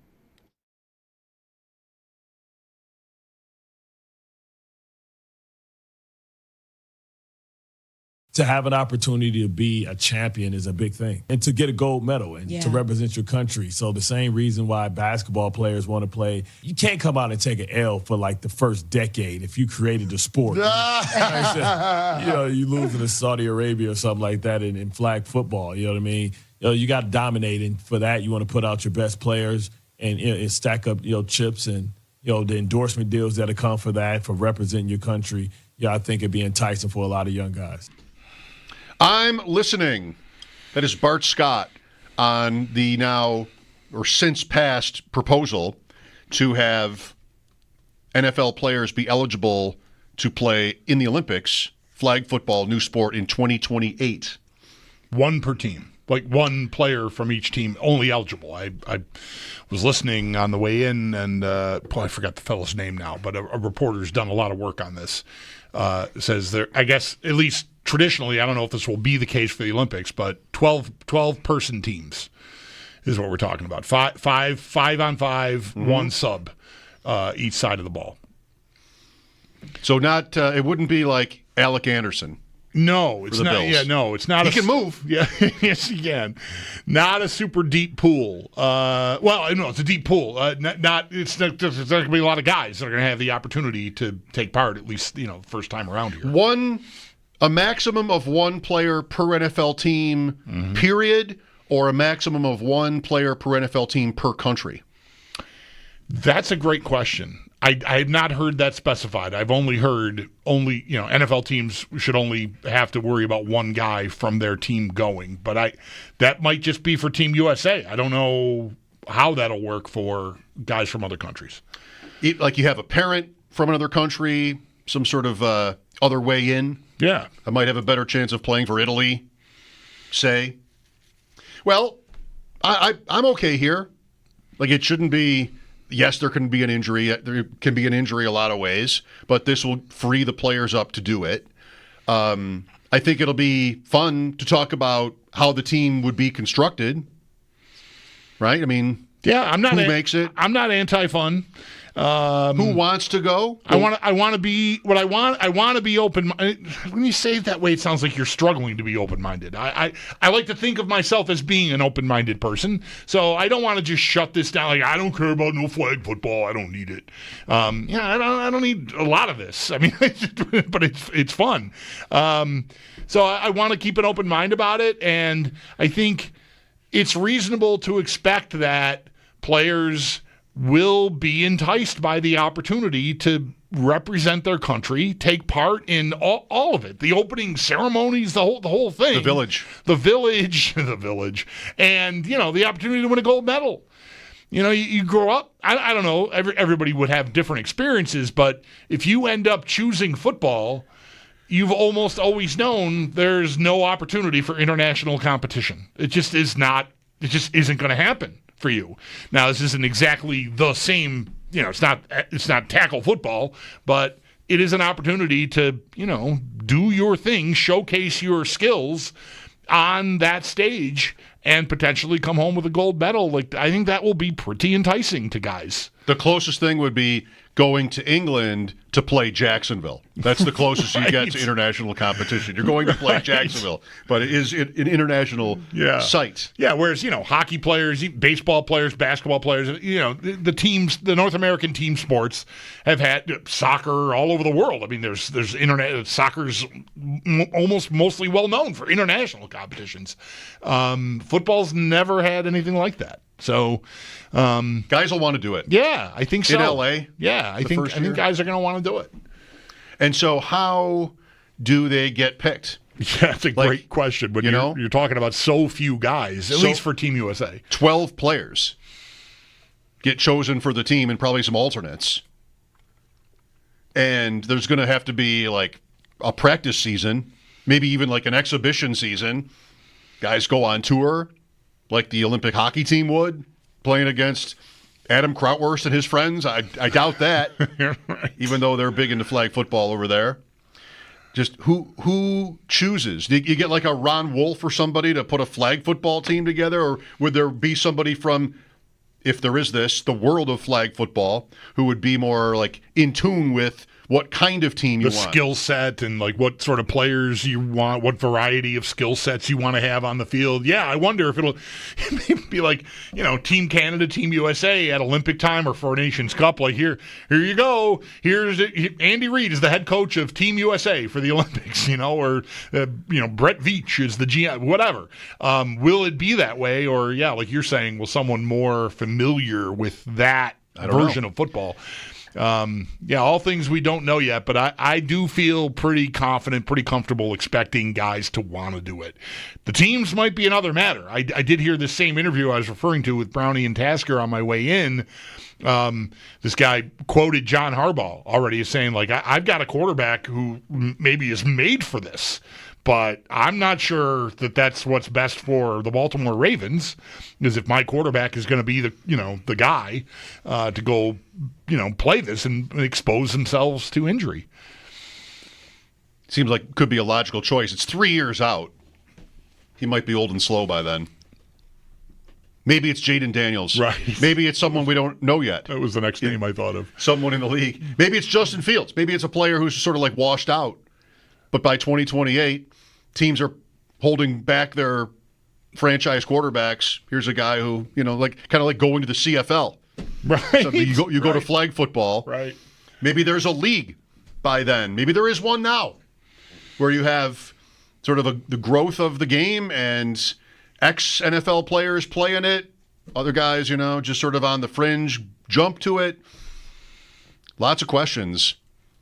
Yeah. Maybe it's going to be like, if this won't be how it is, but I just thought of it, like how in the days where they had the Pro Bowl, the team that would lose the AFC Championship game, like, Marv Levy in 1988 would coach the Pro Bowl.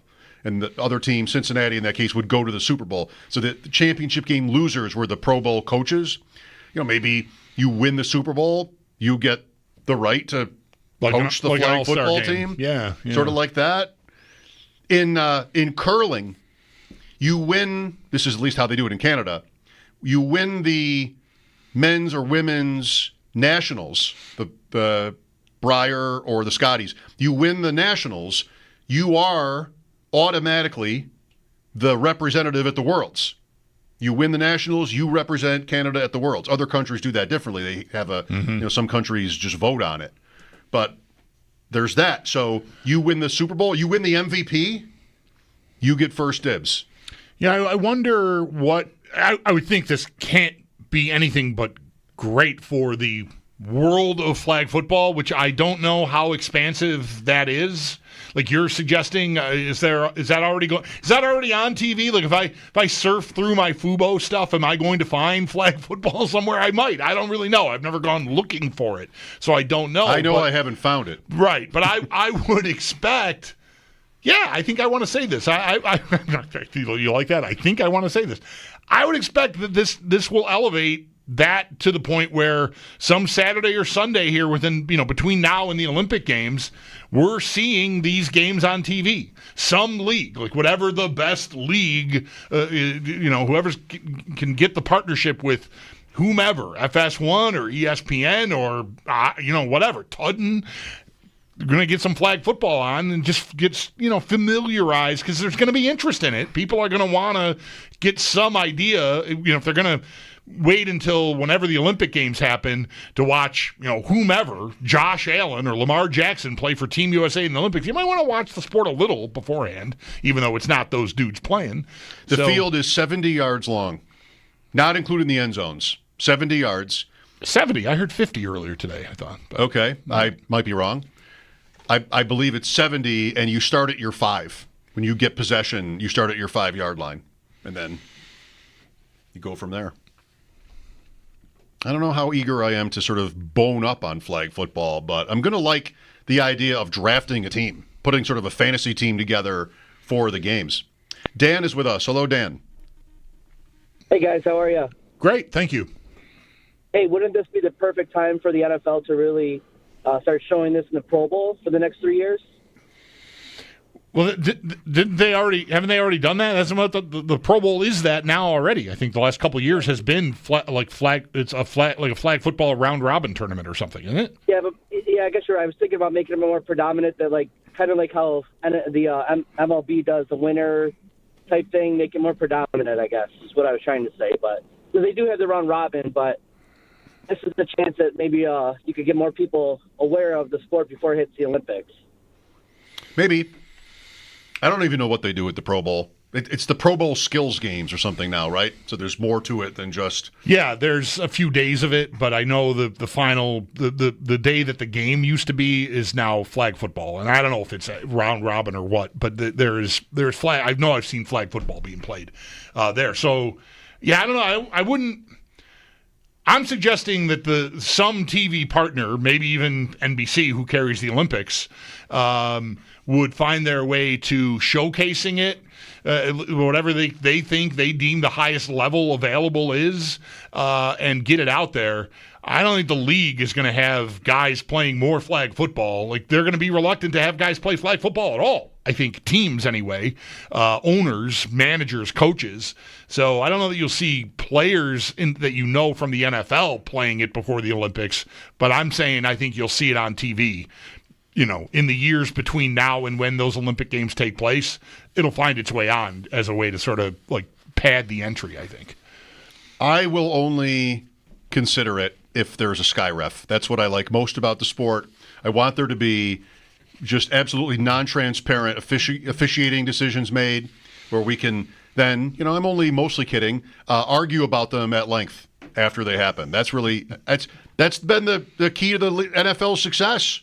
And it's rarely acknowledged, but having Monday arguments about refs, that's when you know you've arrived. That's really when you've made it. Yep. Because you're always growing, even though people are complaining about officiating constantly. Sal, in 20 minutes on this, and the Bills' preseason schedule is out. We'll talk about the other items on the table at the owners' meetings, too. Mike Schopp and the Bulldog at 803-0550. This is WGR.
could never imagine something better. Yeah, right. Now you're cooking on high heat in the middle of the street.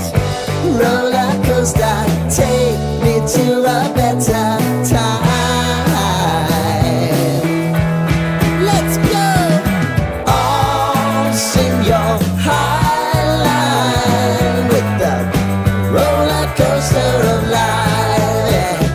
It's time to all choose your timeline on the roller coaster of life. Oh, you seem to easily forget how to place your bet.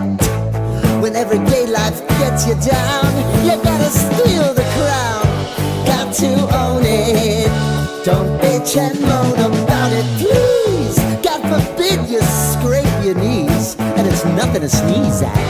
Oh, I've told you over and over again. You gotta get both hands around it and make your own plans. Roller coaster, it's taking over. It's about time. Oh, all sing your high line on the roller coaster of life. You've got to all choose your timeline with the roller coaster of life. Roller coaster.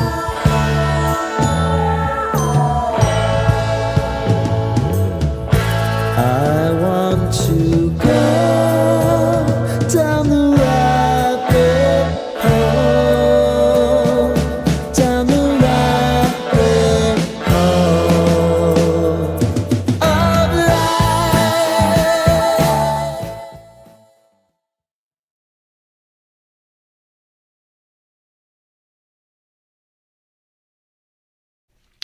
It was my pleasure and honor to play in my late friend's memorial golf tournament, Vern Jacobs. He was my son's first lacrosse coach. They've had a tournament, I think, 5 years now at Niagara Frontier. Looked forward to it very much. My first time playing. I always have to work, but took the day off. Great day. Loved it. I don't play a lot of golf anymore. Pretty much it goes like this every time. Wake up, get about ready to go out the door, and then grab my golf clubs on the way to the car. Oh, where are my shoes? That's pretty much what happens every time. I don't play enough to have like a set place in the house for golf shoes. Sometimes I'll put them right next to the bag. This time I know I didn't because there's work being done in the garage and I knew where the clubs were but not the shoes. But like no problem. I remember moving them to this one area and I'm looking and I don't see them, so I look all around the house now. It's like time to go. Don't prepare. Where are the golf shoes? And then it hit me. I played a month ago with Adam Krautwurst at Ridgemont and would have left the shoes in the car. Because whenever I play next, I'll, they'll already be in the, even if I can't find them, I'll get to the car. There they are. Yeah.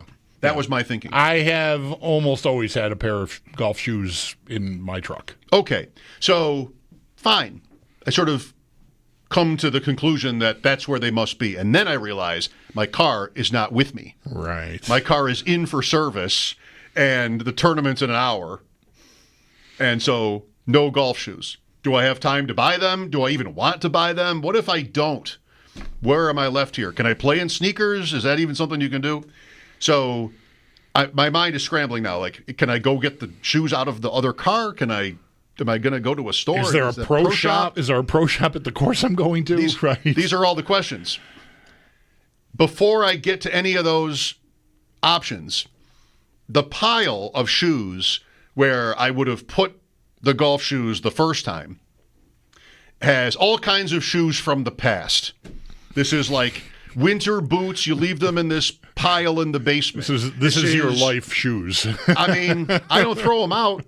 So I've got shoes when I would cut the grass and they would turn green on the sides. Like they'd be in this pile. Just shoes through the years. And there is a pair of golf shoes in this pile My feet are the same size. Sure. My size 12s, they go with me. Like that's not an issue. Other parts of the body, sometimes you don't have that luxury. More fluctuation, right? And there are these white Nike golf shoes. I mean, vintage. I don't have anything new anyway, but the shoes I have that I would have worn are probably 20 years old. And these are the shoes that I replaced these other shoes with. So, or back, vice versa. I don't know. Probably the 90s. Mm-hmm. Made it work. Good You for should you. have seen me out there. I mean, you never would have looked at me and thought, the guy's shoes aren't right. Right. He's got a shoe problem.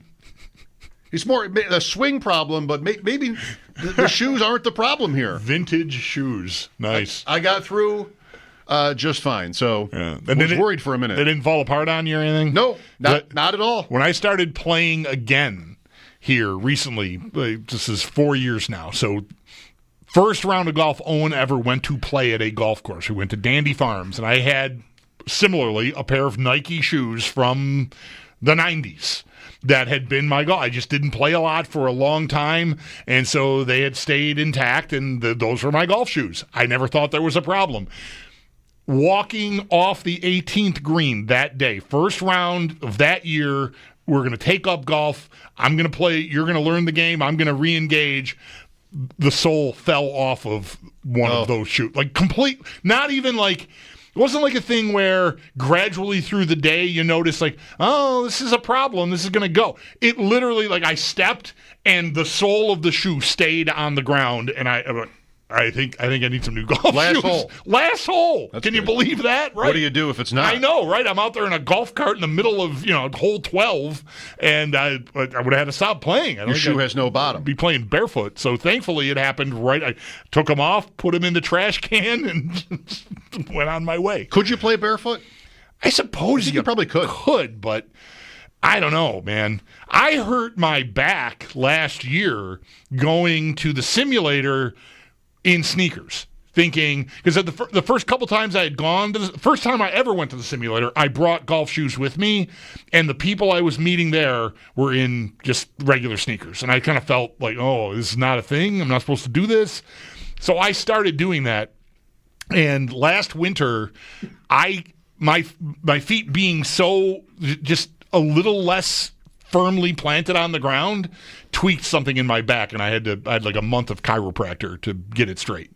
So I don't want to swing a golf club without the shoes on anymore, because I think I hurt myself, thankfully not that badly, doing that. I might stay with these guys. It felt like there was a little bit of a fashion statement being made here because of the vintage, like an Air Jordan kind of move here. I might stay with them. It went fine. Sal Capaccio on flag football and the Olympics and more after the update here on WGR.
We've got our first bit of news out of the spring owners meetings over in Minnesota, as it was unanimously passed. NFL players will be eligible to participate in the Olympics with flag football when that does become an official event for the 2028 games, which will be held in Los Angeles. We are still awaiting news on if the Tush Push will be banned or not, but we'll get more on all of this as Sal Capaccio joins the show next.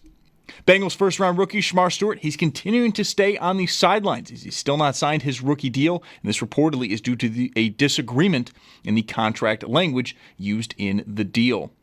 Conference finals begin tonight in the NHL. The Eastern Conference will get things going first. It's Carolina hosting the Florida Panthers. That game will get going at 8 o'clock. While in the NBA, it's the Western Conference that'll get things going as Minnesota takes on the Thunder in Oklahoma at 8:30. Then in baseball, the Mets are in Boston versus the Red Sox at 6:45. Then just after 7, the Yankees host the Rangers and the Blue Jays host San Diego. That's your Paddock Chevrolet Sports Update. Paddock Chevrolet celebrating 90 years of being your hometown dealership. I'm Zach Jones for WGR Sports Radio 550.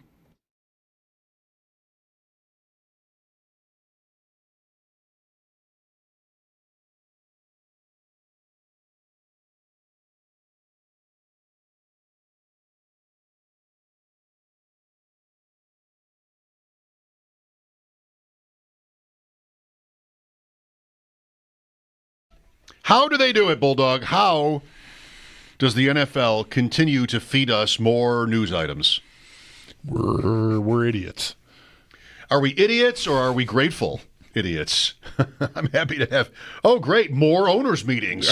We can talk about the same stuff from the last owners meetings and see what happens. Minneapolis, by the way, Sal, Minneapolis, like where's the ocean? Where's the surf? Where's the palm beaches or something? Like Minneapolis is nothing. I visited, I enjoyed it. I'm just stunned that the owners are meeting in Minneapolis. It doesn't seem like the sexiest locale. Yeah, well, listen, and you would think that the owners might want, but it is more warmer temperatures, so you could go a little bit more. You don't have to go south or west necessarily. Also, just to be clear for everybody, I'm not there because this isn't one where a lot of the media just kind of, converges on. You'll get some national media there, but you don't get local stuff going on, right? You're not going to get a bunch of interviews with GMs and head coaches like we do in the March owners meetings. So I'm guessing the reason they do a place like Minneapolis is make it a little bit more of a central location, I guess, in the country to make it easier for all the owners versus just saying, hey, let's go somewhere warm where all the media can come out and shine and make us all look great and what we're doing out here. I know they get to choose whether they're available or not, but really I think they went to Minneapolis because they know you won't come. Well, hey, Minneapolis is a great city, by the way. It really is cool to go. You said that, and I know that the meetings are just by the Vikings Stadium, and I saw some pictures today. It was raining over there, and apparently Justin Jefferson stopped by after the flag football vote as well. So they got some players on board to come over there and do that. Mm-hmm. But Minneapolis did host a Super Bowl. Did they? Not two yet, right? They haven't had one in the new stadium yet. I don't think so. I think they have. I think they have. When did they do that? I'm thinking of the friend of mine who went, but I don't know the game. Patriots and somebody, maybe. I think they did. Just to the point, West Palm Beach right now feels like 94. Minneapolis, however, feels like 37 and rain, as Sal said. So they didn't draw the lucky straw when it came to weather. Yeah, you're right. No. Super Bowl 18, Eagles over the Patriots was there. Super Bowl. No. That's not Super Bowl 18. That's No, 2018. 2018. There you go. Sorry. That game was in Minnesota. What I just told you is right. I don't know what LII means, so I went with the year that was in what I got when 52. I 52. Okay, we got you. there. All right, good. So it's the tush push again, and it's the playoff seeding thing again. There are betting markets on whether these things pass. The bettors think the tush push will be banned, and that the playoff reseeding idea will not make it. Does either of those outcomes, if that's what we get, would they surprise you? Nothing would surprise me in these meetings. So even if you told me the opposite there, it wouldn't surprise me. And the reason I say that is generally what happens is when you have the meetings in March that I go to and you get something tabled, that means there's not enough support. So if you get to May and there's not enough support, then it doesn't surprise me.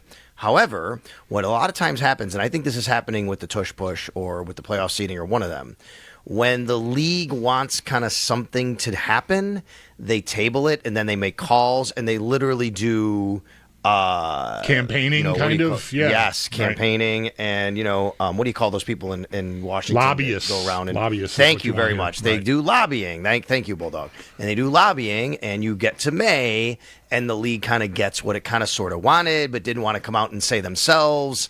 So in those cases, I would not be surprised at anything that really happens in May, because you really have the March stuff that didn't have enough support, but you do have the league kind of pushing it forward a little bit more because they want it to get there. Hasn't it been if not reported, asserted, I feel like, that happened with the Lions and this playoff seating proposal? Like that the league office, I feel like I've read it, at least, I don't know, insinuated is not reported, but I feel like I've read that there's a connect, like Goodell, the commissioner's office, the league, or whatever we want to put on it, wanted a team to put that forward, and the Lions cooperated.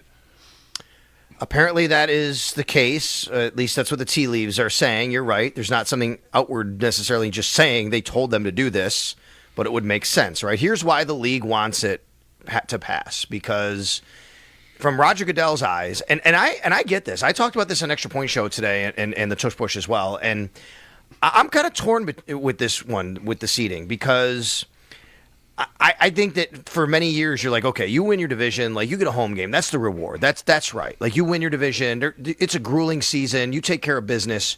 You get rewarded. The pushback I've seen from people is, well, all of a sudden we're not going to make the division, worth anything. No, that's not the case. You're still making the playoffs if you win your division. Like that's the reward. Even if you're in a stinky division and you win, you're making the playoffs. But what the league, the angle the league is taking it from, and this is why I think it actually isn't a bad idea. You're going to get games that mean more in Week 18. I mean, right now you might get 2 or 3 games that have a lot riding on it. The last couple of years, guys, we were wondering what game is going to be flexed to Sunday night, because you only had the one last year that really meant that much. You had the one year before with the Bills and the Dolphins. Otherwise, it's a lot of games that kind of don't mean anything. Well, guess what? A lot more games on Week 18 are going to come into play, because now you need to win to maintain a home seed, a third or a fourth. Yeah, you've won your division, but now you can't rest your players, because if you lose, you're going on the road. And that's why the league wants it to pass. And quite frankly, I don't think that's a bad reason. I theoretically agree. The thing I'm worried about, Sal, like it is obviously it's all about TV eyeballs, better games, better matchups, meaningful. The outcomes are meaningful, therefore more people will watch, and that makes sense to me. Obviously, I'm not an idiot. You've only got 18 weeks of your season, and you're sort of diluting one of them currently with the way things are and how many teams are able to rest. I just think the league keeps adding 17 games. It's eventually going to get to 18 games. Now we're going to change it so there's, it's more competitive, which means less rest for the athletes. And sure, as a fan, provided nothing goes wrong there, I would like to see better games. But I also respect the guys needing rest. I mean, having to play Week 18 2 years ago crippled the Bills with that game, and then following what happened in the wild card game against Pittsburgh. And so with such a grueling sport, and it's so hard on the players, I appreciate that there is a potential window, if I handle my business, that I can get a bye week, even if I haven't earned an actual bye week by being the 1 seed. I think doing this coupled with removing the 2 from having a bye it's really hard on the players, I think. I think it's a very valid argument. There's no doubt. And I think those arguments are being made probably as we speak or whatever this week about, hey, wait a minute now. We've taken care of business. We did exactly, what we were supposed to do. If you look back and think about last year, for example, so if they did this, now granted, teams might play differently at the end of the year, so this could impact it. I totally get it.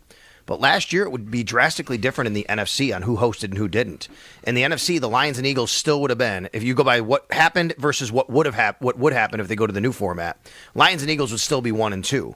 But guys, last year the Buccaneers and Rams hosted playoff games, and the Vikings and Commanders were on the road. If you did it this way, the Vikings and Commanders would actually host, and the Buccaneers and Rams would be on the road. And to me, you look at drastically how different that is, and it just kind of goes to show you why the league thinks, okay, we can those games will matter at the end of the year. And then there's obviously the argument of, Well, you have a better record anyway, so why shouldn't you be seated higher, right? Like most games. Now, we know that not all of them. There's 3 games determined by your division in standing from the year before. But other than that, there's 14 games that are predetermined and kind of the same as everybody in your division. And then a lot of the games, not obviously totally the same in conference, but quite a few are. So it's a really good argument. I'm torn. I don't care kind of either way, but I understand the league's position on this. In last year's example, Washington would have been the 4 instead of the 6 and hosted Green Bay, which was the 7, as opposed to going to Tampa. I'm not sure that's better. Playing Green Bay at home maybe is harder than going to Tampa was, and they won the game in Tampa. Tush push stuff, I'm still a little bit confused by what the agenda is of the many teams, apparently. I mean, it takes 3 quarters, but the betting markets say they'll get it in terms of banning the play. And I fear, Sal, that it will lead to another layer, another thing where we have officiating that's confusing, where it's another new rule, and he didn't actually have his arms around him or on him. He had his, he was blocking the lineman, pushing the lineman forward, or whatever, fits within the rules here. I don't love the play, but I feel like at this point, and I've changed my position on this, banning it isn't worth it. I have the same position I've always had on this. I totally understand. I think you could open that up. I've always believed this should be not legal. I've never liked having the ability to push a runner forward. It was never allowed in football. Growing up, it was something I knew that you just could not do. You could never pull a runner forward. Growing up, it was always something I knew you could not do. Suddenly, over the last 20 years it's been happening, I'm like, where's the flag? Then you realize a few years ago, they just took the rule out. They just, it vanished. Yeah. Where is it? It's gone. There used to be a rule called aiding the runner. You can't do that. You can't push the runner forward. In 2006, they just said, no, it's too, and to your point, Mike, which is right, it's too hard to adjudicate. It's too hard to really see what's happening. Guys, but here's part of it for me, which is high school gets it right, and they do it. And I don't know. I haven't heard from enough. I've talked to high school officials. I have a friend named Al who listens regularly to WGR, and he texted me today, and he said, it's a rule in high school. We have no problem with it. But the rule in high school is you can push the pile. You can't specifically push the runner. And, I mean, I don't know. I'm not going to every single high school game and polling coaches on how much officiating they're getting, people mad. Well, he pushed the runner, he pushed the pile. I don't even think it happens all that often. But to me, it just seems like a simple rule that should have always been on the books and never gone away. I don't like it. I just don't think it's a part of football. I think that you should give a defender a chance to tackle a player without somebody pulling him forward or pushing him into you. I think that, to me, ban this. But I don't want to take the position of ban the tush push. That's where I come from. It's not, to me, don't ban the tush push. I just think you should not have aiding the runner, which is pushing a runner forward or pulling a runner forward. Sal Capaccio on the West Her Hotline. Mike Schopp and the Bulldog here. Flag football in the Olympics is happening, and today it was unanimously voted on that the NFL players will be eligible to play. Do you have any idea where it goes from here? It's still 3 years out, but how the team is chosen. It might only be 12 players, 32 teams. That's pretty selective. There's no linemen really in flag football, but still, you've got a practice season, and maybe teams will vary on just how willing they are to let their players participate, if that's even going to be allowed, right? I mean, here we have the agreement between the parties that the players will be eligible. Anything you can add to that? Yeah, so when the proposal was written last week, I don't know, and I have to go back and look if there's anything changed today about the proposal to make me understand a little bit more about this, because there was some ambiguity, and I know, the guys on One Bills Live had Nick Shook on today, and I didn't listen to that necessarily. I knew he was coming on, but I had a back and forth with Nick Shook on Twitter because he actually put together a team that would, here's a good team for flag football. Mm-hmm. And I read the proposal, and what he had tweeted something about only one team per player. In his replies, I saw this, and I'm like, oh, let me look at that. Here's what it is. Does the rule actually say only one team per player can participate, or does it say one team per player per country? Because the way I read it It seemed like that to me from the original proposal, meaning Germany could have an NFL player, and Italy could have an NFL player, and United States could have an NFL player. And I think that kind of changes the equation a little bit because now maybe you have 3, 4, 5 players on a team playing in the Olympics. And that opens up even more of a, okay, we got some guys here. Let's make sure they're all safe and all of that. The reason they're doing this, though, is, and I know, like, yes, everything always comes down to money, and that's always what we're talking about, especially the international thing that Goodell said as well that we can talk about. But really, this is about growing the game. I started playing tackle football in 3rd grade, right? It was the 65-pound team. Now, I know those things exist still, but very few of them do. Now it's really a lot of flag football because we have so much research about injuries and kids playing at younger ages, and you don't get it as much until high school, the tackle football. So what's happened is flag football has really grown in this country. And because of flag football growing, it's been amazing to see the growth of girls flag football and women's flag football. We have high schools now have it. We have colleges who have it, men and women, which is awesome. And because of this, it's now growing globally. And the league really loves this. They love that people are playing football because once they get the exposure to flag football at the younger age, they start to get older, and then the game it's resonating with them at an older age, and then maybe tackle football. That's the genesis for this, and I don't think it's a coincidence they're doing this when the United States is hosting it in L.A., by the way. No doubt that's right. Right. There's a story about teams and their rights in other countries. I don't know if you know what that means, but most NFL teams were sort of allotted rights in certain countries. Yes. Maybe in March. And 3 were not, including the Bills. But today, I believe it was announced the Bills are assigned to Canada or vice versa. What else needs to be said here? Well, I don't know if you were around, Mike, when we talked about this a little bit and why the Bills, there was never a designation for the Bills. I hope I wasn't because I have no memory of it. Okay, so it's a good question, and I got an answer to it. Jeremy asked me, actually, back during the owners' meetings, he said, okay, do you guys remember when during the owners' meetings they had this tweet and this thing that came out? There was actually there was a press conference on it and said, here are all the teams that are affiliated with international cities, and you have this team in Germany, this team, and some teams had 2 of them. You remember that graphic? Yes. Maybe there's one out there today. I remember that graphic too, and I remember it prior to this March. That's right. But every year it's a little bit more, right, Bulldog, where more teams are being added, right? Gotcha. So that's why they have it. Well, the Bills have never been assigned, and it's like, well, wait a minute. Why are the Bills not in, why are they not in Canada? It makes sense because Toronto's right there. And I got the reasoning. It totally makes sense. So apparently what happens is every NFL team has kind of exclusive marketing rights to what they call their HMA, their home market, right? Which is within 75 miles of where they are. Toronto actually falls into that. So the Bills actually already have exclusive, they're the team, they can get marketed in Toronto and keep all of that revenue like that. When you get assigned a country, okay, you have first priority to be marketed, but you must still split 32 ways with all the marketing that comes with it.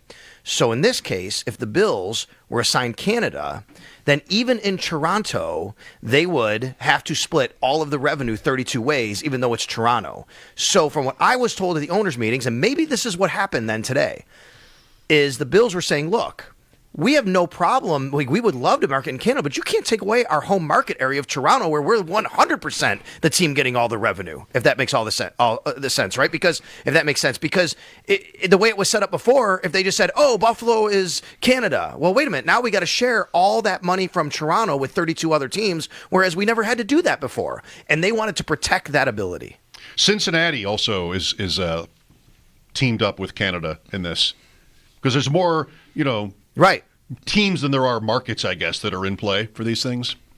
Right. I hope that makes sense, what I said. And I think that's a good reason why it never really happened. Because if you're the Bills, why would you say, yeah, we'll split everything from Toronto 32 ways when you're already getting everything in Toronto 100%? And so with this now, them being assigned Canada, they don't have to share Toronto? They still have that? I don't know that. I don't know that. What I was told again was, hey, the Bills could eventually be in Canada, but they want to strike a balance and say, we're going to do that. We want to maintain that Toronto's in our home market. Gotcha. You know what I mean? So I don't know if that's the agreement. I'm not sure. Mm-hmm. You know what I mean? I'd have to look into that, but I know that was the reason.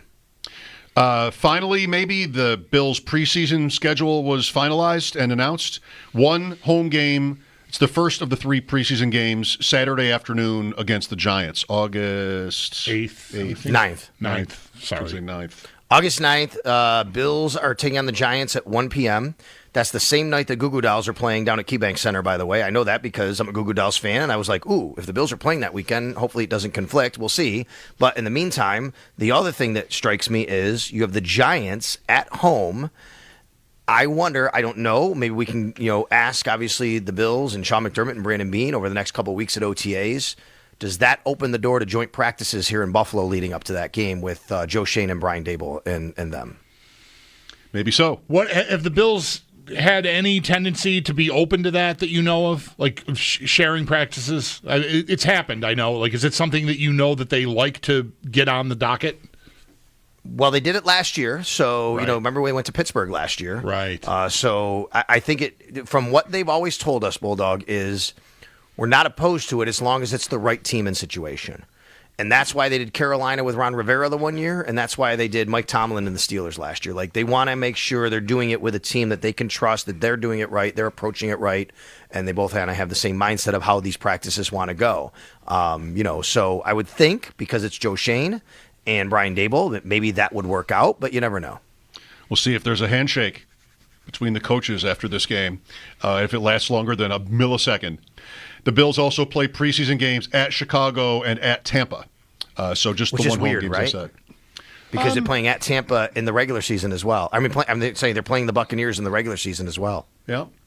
Well, it will be all different players, and I'm not kidding. It's just it'll be all different players. True, right. We're not going to run the real stuff, so I don't think there's really anything at risk Right. there. Yeah, that's true. They'll have the laundry on. That's really all. That's Yeah. it. Yeah. All right. Thank you, Sal. You got it. All right, it's our dude Sal Capaccio on the Western Hotline. His appearances are always brought to you by New York's only outlet liquor. When you need to stock up, it's the place to buy a case. What's your outlet? Next, we're going to take advantage of an opportunity to chat with an author of a book about small-town baseball, specifically Batavia, former home of the Muck Dogs. Is the new college team there called the Muck Dogs now? It might be.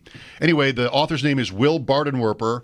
He's got an event tonight in Buffalo that will help him promote and talk about his book when we come back. Mike Schopp and the Bulldog here. This is WGR.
We have our first bit of news out of these spring owners meetings in Minneapolis, as it was unanimously passed. NFL players will be eligible to participate in the Olympic Games, with flag football being the main event.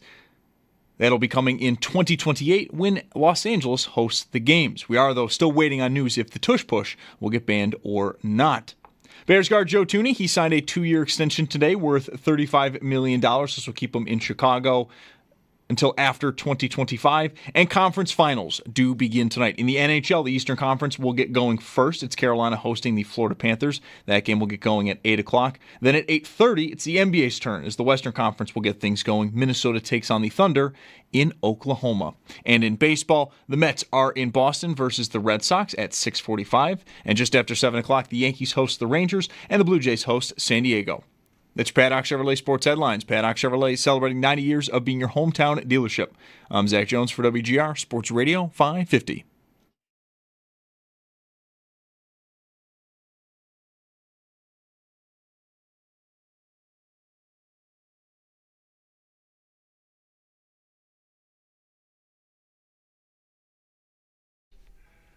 Let's go. This will be a treat. Our guest on the West Her Hotline is Will Bardenwerper. He's appearing at an event in the city tonight. We'll get you the details on that. And his new book, Homestand, Small Town Baseball and the Fight for the Soul of America, is available now. Will, we're Mike and Chris. Thanks for joining us. Thanks for having me.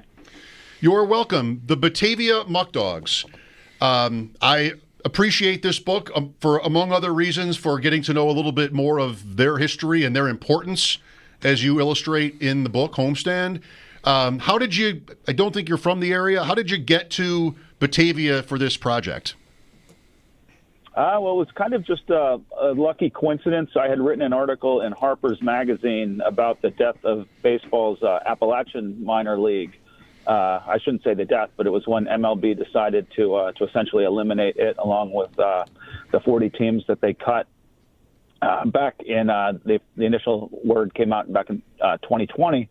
And so one of the readers of that article was Bill Kaufman, who is a longtime Batavia Muck Dog season ticket holder and author himself. And he reached out to me and told me, hey, I loved your article. It really resonated with me. Everything you wrote about these Appalachian League communities reminded me of the Muck Dogs and the community that we have up here. Would you like to come up here? I'll grab you a beer. We could talk baseball. And one thing led to another. I met with him. I met with some of his friends, and it just occurred to me, hey, maybe this story is not only the death of affiliated professional baseball in this community, but its rebirth in the form of this collegiate woodbat team that they stood up to fill the hole that had been left by MLB. So how much time did you end up spending when you came to meet this gentleman for a drink and to talk about it? When did you make the decision to sort of embed yourself in Batavia and take on a project that grew to, well, this book? Well, it's the book writing process is a long one. So I would say I spent the better part of, at least a year doing the reporting and the research, commuting back and forth from my home outside Pittsburgh to Batavia. It's about a 4-hour drive that I'm now pretty familiar with. We know it. We know it. Doing it as we speak to go up to that event tonight. But yeah, so I spent a year getting to know him and some of his friends before the season started, because I didn't want to just start cold, on opening day, having to literally walk into the ballpark and introduce myself and try to determine, whose stories I was going to tell in the course of this book. So I had a little bit of a head start the winter preceding the season that I spent chronicling the Muck Dogs. And then I spent the year after that putting the book together, writing it, and ultimately getting it published, and it just came out a few months ago. Will, how, if this is the right way to put it, quintessentially small town baseball was Batavia? Like, you made the choice, you found the connection, and as you're going through the year and the project, did it feel like you made a good choice? Absolutely. I mean, that's one of the things I really try to communicate in the book is what really makes baseball at this level so special, and how it's distinct from what you see, really any major professional sport, whether it's, Major League Baseball or the NFL. And I think, part of it just simply comes down to the money. $99, you can get a season ticket to the Muck Dogs, whereas $99, will barely get you in the door to a lot of major professional sporting events. And as a result of that, what you see is you see a lot of the same people going day in and day out throughout the course of the summer. You see these different generations coming together where you see, 80-year-old grandparents, their children, their children's children playing catch along the right field line. So the vibe is really a lot more of kind of like a community picnic or a family reunion than something that, you would find at like Yankee Stadium or Citi Field. Not that there's anything wrong with that experience, but I think this one is kind of special and unique. And one of the reasons that I wrote the book is that I think we should be doing the best we can to preserve it and not cut it back and eliminate it. Right. As the title of the book indicates, The Fight for the Soul of America. I don't know, somebody listening might think that sounds really dramatic, but you're talking about small towns, Bill, here, who have losing the baseball team on top of losing everything else that made communities like that vibrant. It's like maybe just one bridge too far. You took our industry, you took our whatever it is, whatever shoe fits here. It's happened all over the country. Traveling around small towns, like a lot has changed, and to lose the baseball team on top of it might be like one more blow than you can stand. Baseball could be the thing that keeps you afloat just emotionally while all the other stuff has gone sideways on you. Exactly, and that's one of the things that I tried to get across in the book was that in many of these cities, not all of them, but a number of them were ones that had already been struggling economically for years, and in some cases this was kind of like one of the last fun, affordable things they had left, and to have this taken away was really unfortunate. I write in that article I referenced, I talk a lot about Pulaski, Virginia. They had the Pulaski Yankees, and this is a small, remote town in western Virginia, and they had gone through their own hard times, but they had this connection to Yankee Stadium, to New York City, that was really something special and gave them a lot of pride. They could see future big leaguers play in their tiny little town in the pinstripes, and to have that removed was something that I think really hurt. And that's something I try to capture in the book. Will Bardenwerper is our guest. The book is called Homestand, Small Town Baseball and the Fight for the Soul of America. I've been to, I should put it in the past tense, I guess, a couple of Batavia Muck Dogs games that I think of fondly. One, this, is a fun thing about minor league baseball, especially when it happens at like the A-ball level, is if like a manager or a pitching coach is somebody you remember watching in the majors. And in this case, it was Bob Stanley. I remember the whole night, I just couldn't take my eyes off Bob Stanley. Like, that's really him right there, standing right there is Bob Stanley. Game 6, Bob Stanley, there he is. It was also because they were very generous. I was on the air and like, you want to come out? Sure. I might have 10 friends. Like, here's 10 tickets. And we got there 10 tickets behind the plate at Dwyer Stadium, right? Batavia? That's it. Yeah, correct. 10 tickets. We're sitting together. It's like the fourth inning now, and people come over and they tell us that they think we're in their seats. And it was very confusing because the tickets were both like exactly where we were sitting. But it turned out that our tickets, all 10 of them, were for the next night. So I like to think that we were that eager to get out there that we just went a day early and, they still hooked us up. So, Will, tonight you'll be in Buffalo at The Place on Lexington, Buffalo Books and Beer. I just recently found out about this group, and with that, your appearance. What's it going to be like? I have not attended one of these either, so I guess I'm going to find out. But I'm pretty confident it'll be a good time. One of the hosts is actually a Buffalo-based writer, Brian Kastner, who's a fellow veteran. I was an Army infantry officer. He was an EOD technician in the Air Force and wrote a really good book about his experience doing that. And so he kind of stood up this organization where, you get together, you have a few beers, and you talk books. So I think it should be a good time. Are you going to be reading from the book or just talking about the book, sort of like we're doing right here now?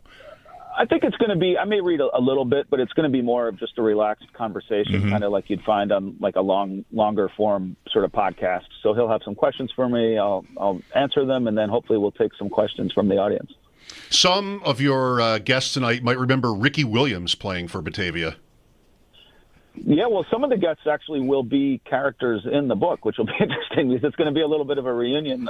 Some of the folks in the book actually live in Buffalo, so they're going to join us. I think we may get some Batavia fans there as well, so It'll be fun. And, yeah, you're right. I heard some Ricky Williams stories. I heard lots of stories about Ryan Howard and Chase Utley back when they were a Phillies affiliate. And, that's one of the things. You go to any minor league city, and the first thing people will tell you is which future major leaguers they saw in their town. So, in this case, it was a lot of the Phillies and some Cardinals as well. Right. Just go way back, maybe Batavia, to when the Red Wings, Rochester Red Wings, were affiliated with St. Louis, like pre-Baltimore. It's a long history. And, congratulations and thank you for helping to preserve it with this book. One more time, it's called Homestand, Small Town Baseball and the Fight for the Soul of America. Will be out at the Place on Lexington starting at 7. Are you going to make it? You're on the road. You said you were on the road. I am. Yep, I'm at a rest stop right here in Orchard Park, not far from the Bills Stadium. So I will be there with any luck pretty soon. You'll make it very soon. All right. That's right. Well, enjoy the Place. The Place is a great place. I know that sounds weird. I'm not trying to be cute, but it's a super cool joint. So you've landed in a good spot, Will. No, I love that area. I've been able to spend a little bit of time there, so I'm looking forward to it. Will, what's the best way for people to buy this? Really, anyway, it's available on Amazon, Barnes & Noble, most independent bookstores. So I encourage anyone listening to check it out, and it should be pretty easy to get their hands on. Very good. Thanks for your time today. Good luck with it. Thank you. Thanks for having me. You're welcome. Will Bardenwerper, Homestand, Small Town Baseball, and the Fight for the Soul of America, embedded with the Batavia Muck Dogs. I knew we were going to talk to Will. Matt, yeah. But even going back, I think Paul Hamilton. Oh yeah, did some Batavia Muck Dog work. Howard had Niagara Falls, and I think, I hope I'm not messing that up. I think Paul did some Batavia Muck Dogs work back in the day. But yeah, Matt wanted to know why he wasn't in it. I'm like, I don't know. I guess the guy didn't need you. I guess Will didn't need Matt. Big debate today at Matt's very successful site, Purple Insider, about whether baby carrots are good. What's this now? He has an intern that, objects to baby carrots or something. I forget exactly how he put it. Not a fan would be putting it mildly, perhaps. And Matt said he eats them like a snack, like they're chips. Yeah. Baby carrots. Yeah. He's starting to question himself. I wonder. All I have are questions, so I don't have any answers. I'm not expecting you didn't see the segment. I'm not expecting you to have any answers. Does this person dislike carrots in general, or prefer to have to pull a giant carrot out of the bag, peel it, chop it up, and then eat it? I don't think because the baby carrots really they give you that without having to do any of that. I don't think it's even that. Okay, I don't understand what the problem is with that. I like baby carrots. You would, I want to say, not in like sort of a Baukian way. You would.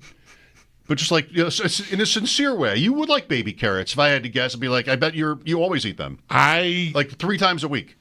No, I wouldn't go that far, but I do like them. I often think I should have baby carrots here rather than a bag of chips. Yeah, there you go. What about carrot chips? No, one or the other. Just compromise. Chips or no. We often have these chips that are made out of Lord even knows what. I don't know. They're just like, what are we doing here? I'm sorry. This is not working for me at all. I know it's better for me, but no. You're not for the healthy chips. No. Chips or healthy stuff. I don't need those Fritos. I don't need those commingling. Never Fritos. Definitely never Fritos. Never Fritos. 100% right. Latest on one high draft pick in the recent NFL draft. When we return, Mike Schopp and the Bulldog here, WGR.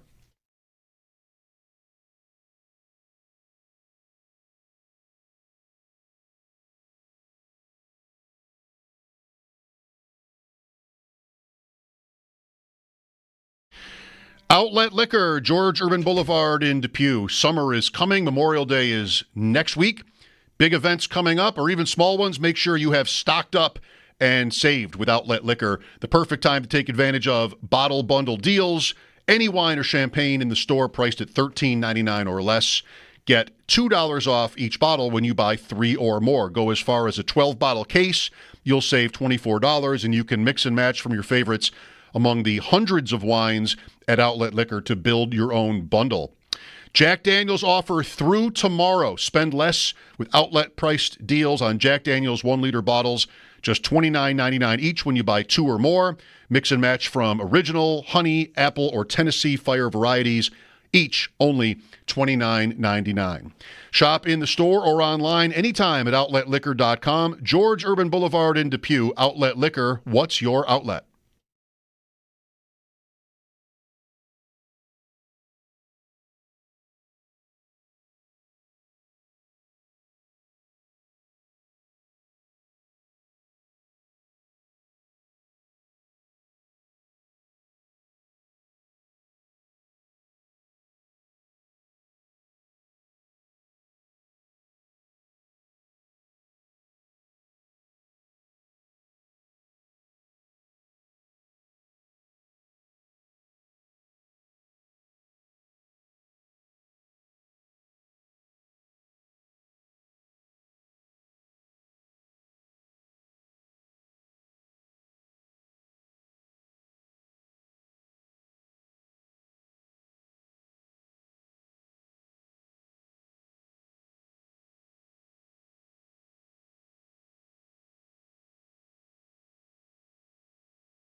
How do you like my magnet / ball marker today? Can you see that on the camera? It's pretty small. That's a ball marker? Well, I used it as one. It's a magnet. It's a fridge magnet. It's a little big for a ball marker. Vintage Bengals. I think I would be offended by the size of that ball as marker. Whom? As other ball markers? As someone playing with you. Like you put that down on the green. I don't know. It's cumbersome. It's definitely not cumbersome. It's offensive. For a ball marker? That's like 3 times the size of a ball marker. But you don't have to touch it. No, but I might have to work around it. Oh, well, I mean, I'm going to move it for you anyway. Okay. It's just a little bigger. I mean, another guy in the group used a poker chip. It's no bigger really than a poker chip. It's also way bigger than, No. I think this is the trend. Are you seeing different? Are you people using dimes? Like, where do you even get a dime? I don't know. I don't know. I bought new ball markers this year that are about the size of a dime. Maybe a nickel. What are they, like Tops. Personally engraved or anything like that? No, they have a logo specialized? for Delaware Park on them. Okay. Which are nice. So they are kind of special. Yeah, I guess. Well, I like my 1980 Bengals helmet magnet. It's definitely a creative use of a mini helmet. I'm not dogging you for that. I don't know. You pull that out of your pocket, throw that down on the green. It's just like, geez, I don't know. Why don't you just use a deck of cards to mark your ball? What are you doing over here? Maybe I will now after that crack. Tennessee Titans. Cam Ward splitting reps with Will Levis. Remember our one Titans guest who I asked about Levis, and not in a rude way or anything, he's like, he's not going to be on the roster. Right. And I'm like, okay. Well, because I had it in my mind that he probably shouldn't be on the roster. It's just sort of weird. He wasn't a first-round pick, early second, though. And if they're done with him, which they almost have to be with this draft pick of Cam Ward, then it's a little bit like the Patriots and Joe Milton. Only, well, 2 things maybe. One, it's much more draft capital, so it could be that much more awkward. The other is maybe you have less reason to think that Joe Milton is bad because Levis was kind of bad. He just wouldn't throw the ball away. Like, he just had to take shots. Yeah. And he is kind of maybe a poor man's Jameis Winston, somebody who just couldn't resist getting the ball down the field, whatever. So anyway, as they start their minicamp stuff, they're splitting reps with the ones. Well, enjoy that while it lasts, because I agree with our guest and with this. If I were really interested in Cam Ward's development and the Tennessee Titans, this were the Bills. I was like this with Josh Allen. Hey, you want Cam Newton to come here and back up Josh Allen? No, I don't. I don't need a guy, and Will Levis is way further down the pecking order than Cam Newton, who was a former MVP, but still, you've started a lot of games for this team over the last 2 years. I don't need you hanging out in the shadows if this is bumpy at all, because guys on the team, maybe even forget about the fan base, might think, Levis. So just get him out of there. Would you give a 6th for him right now here? No. I mean, speaking of a poor man's whoever, Levis and Allen. Allen is Boardwalk. I don't know if Levis is even like Baltic. He might be income tax or something. Right. That's out of line. I don't think he's income tax. It's the railroads. He's got to be net positive. Are the railroads better than Baltic? I don't think I got that right. Oh, yeah, I didn't get that right. Oh, you're showing your ignorance. I got that so wrong. The railroads are. What about the utilities? They're okay. All right.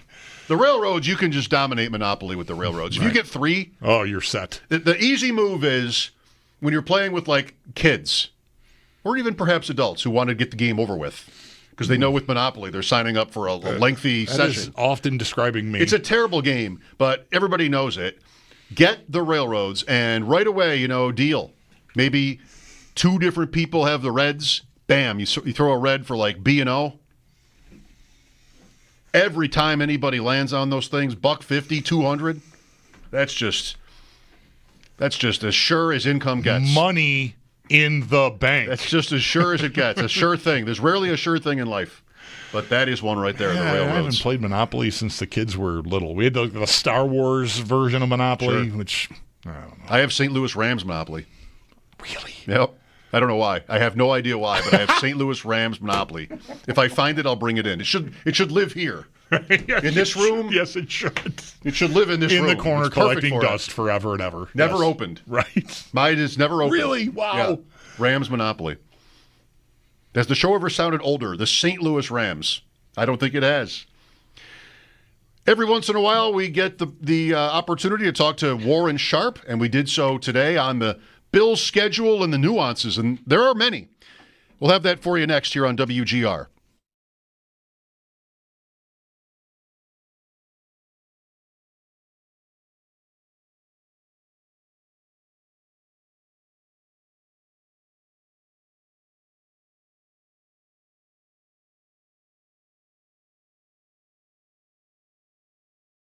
QC Kinetics is the nation's leader in non-surgical relief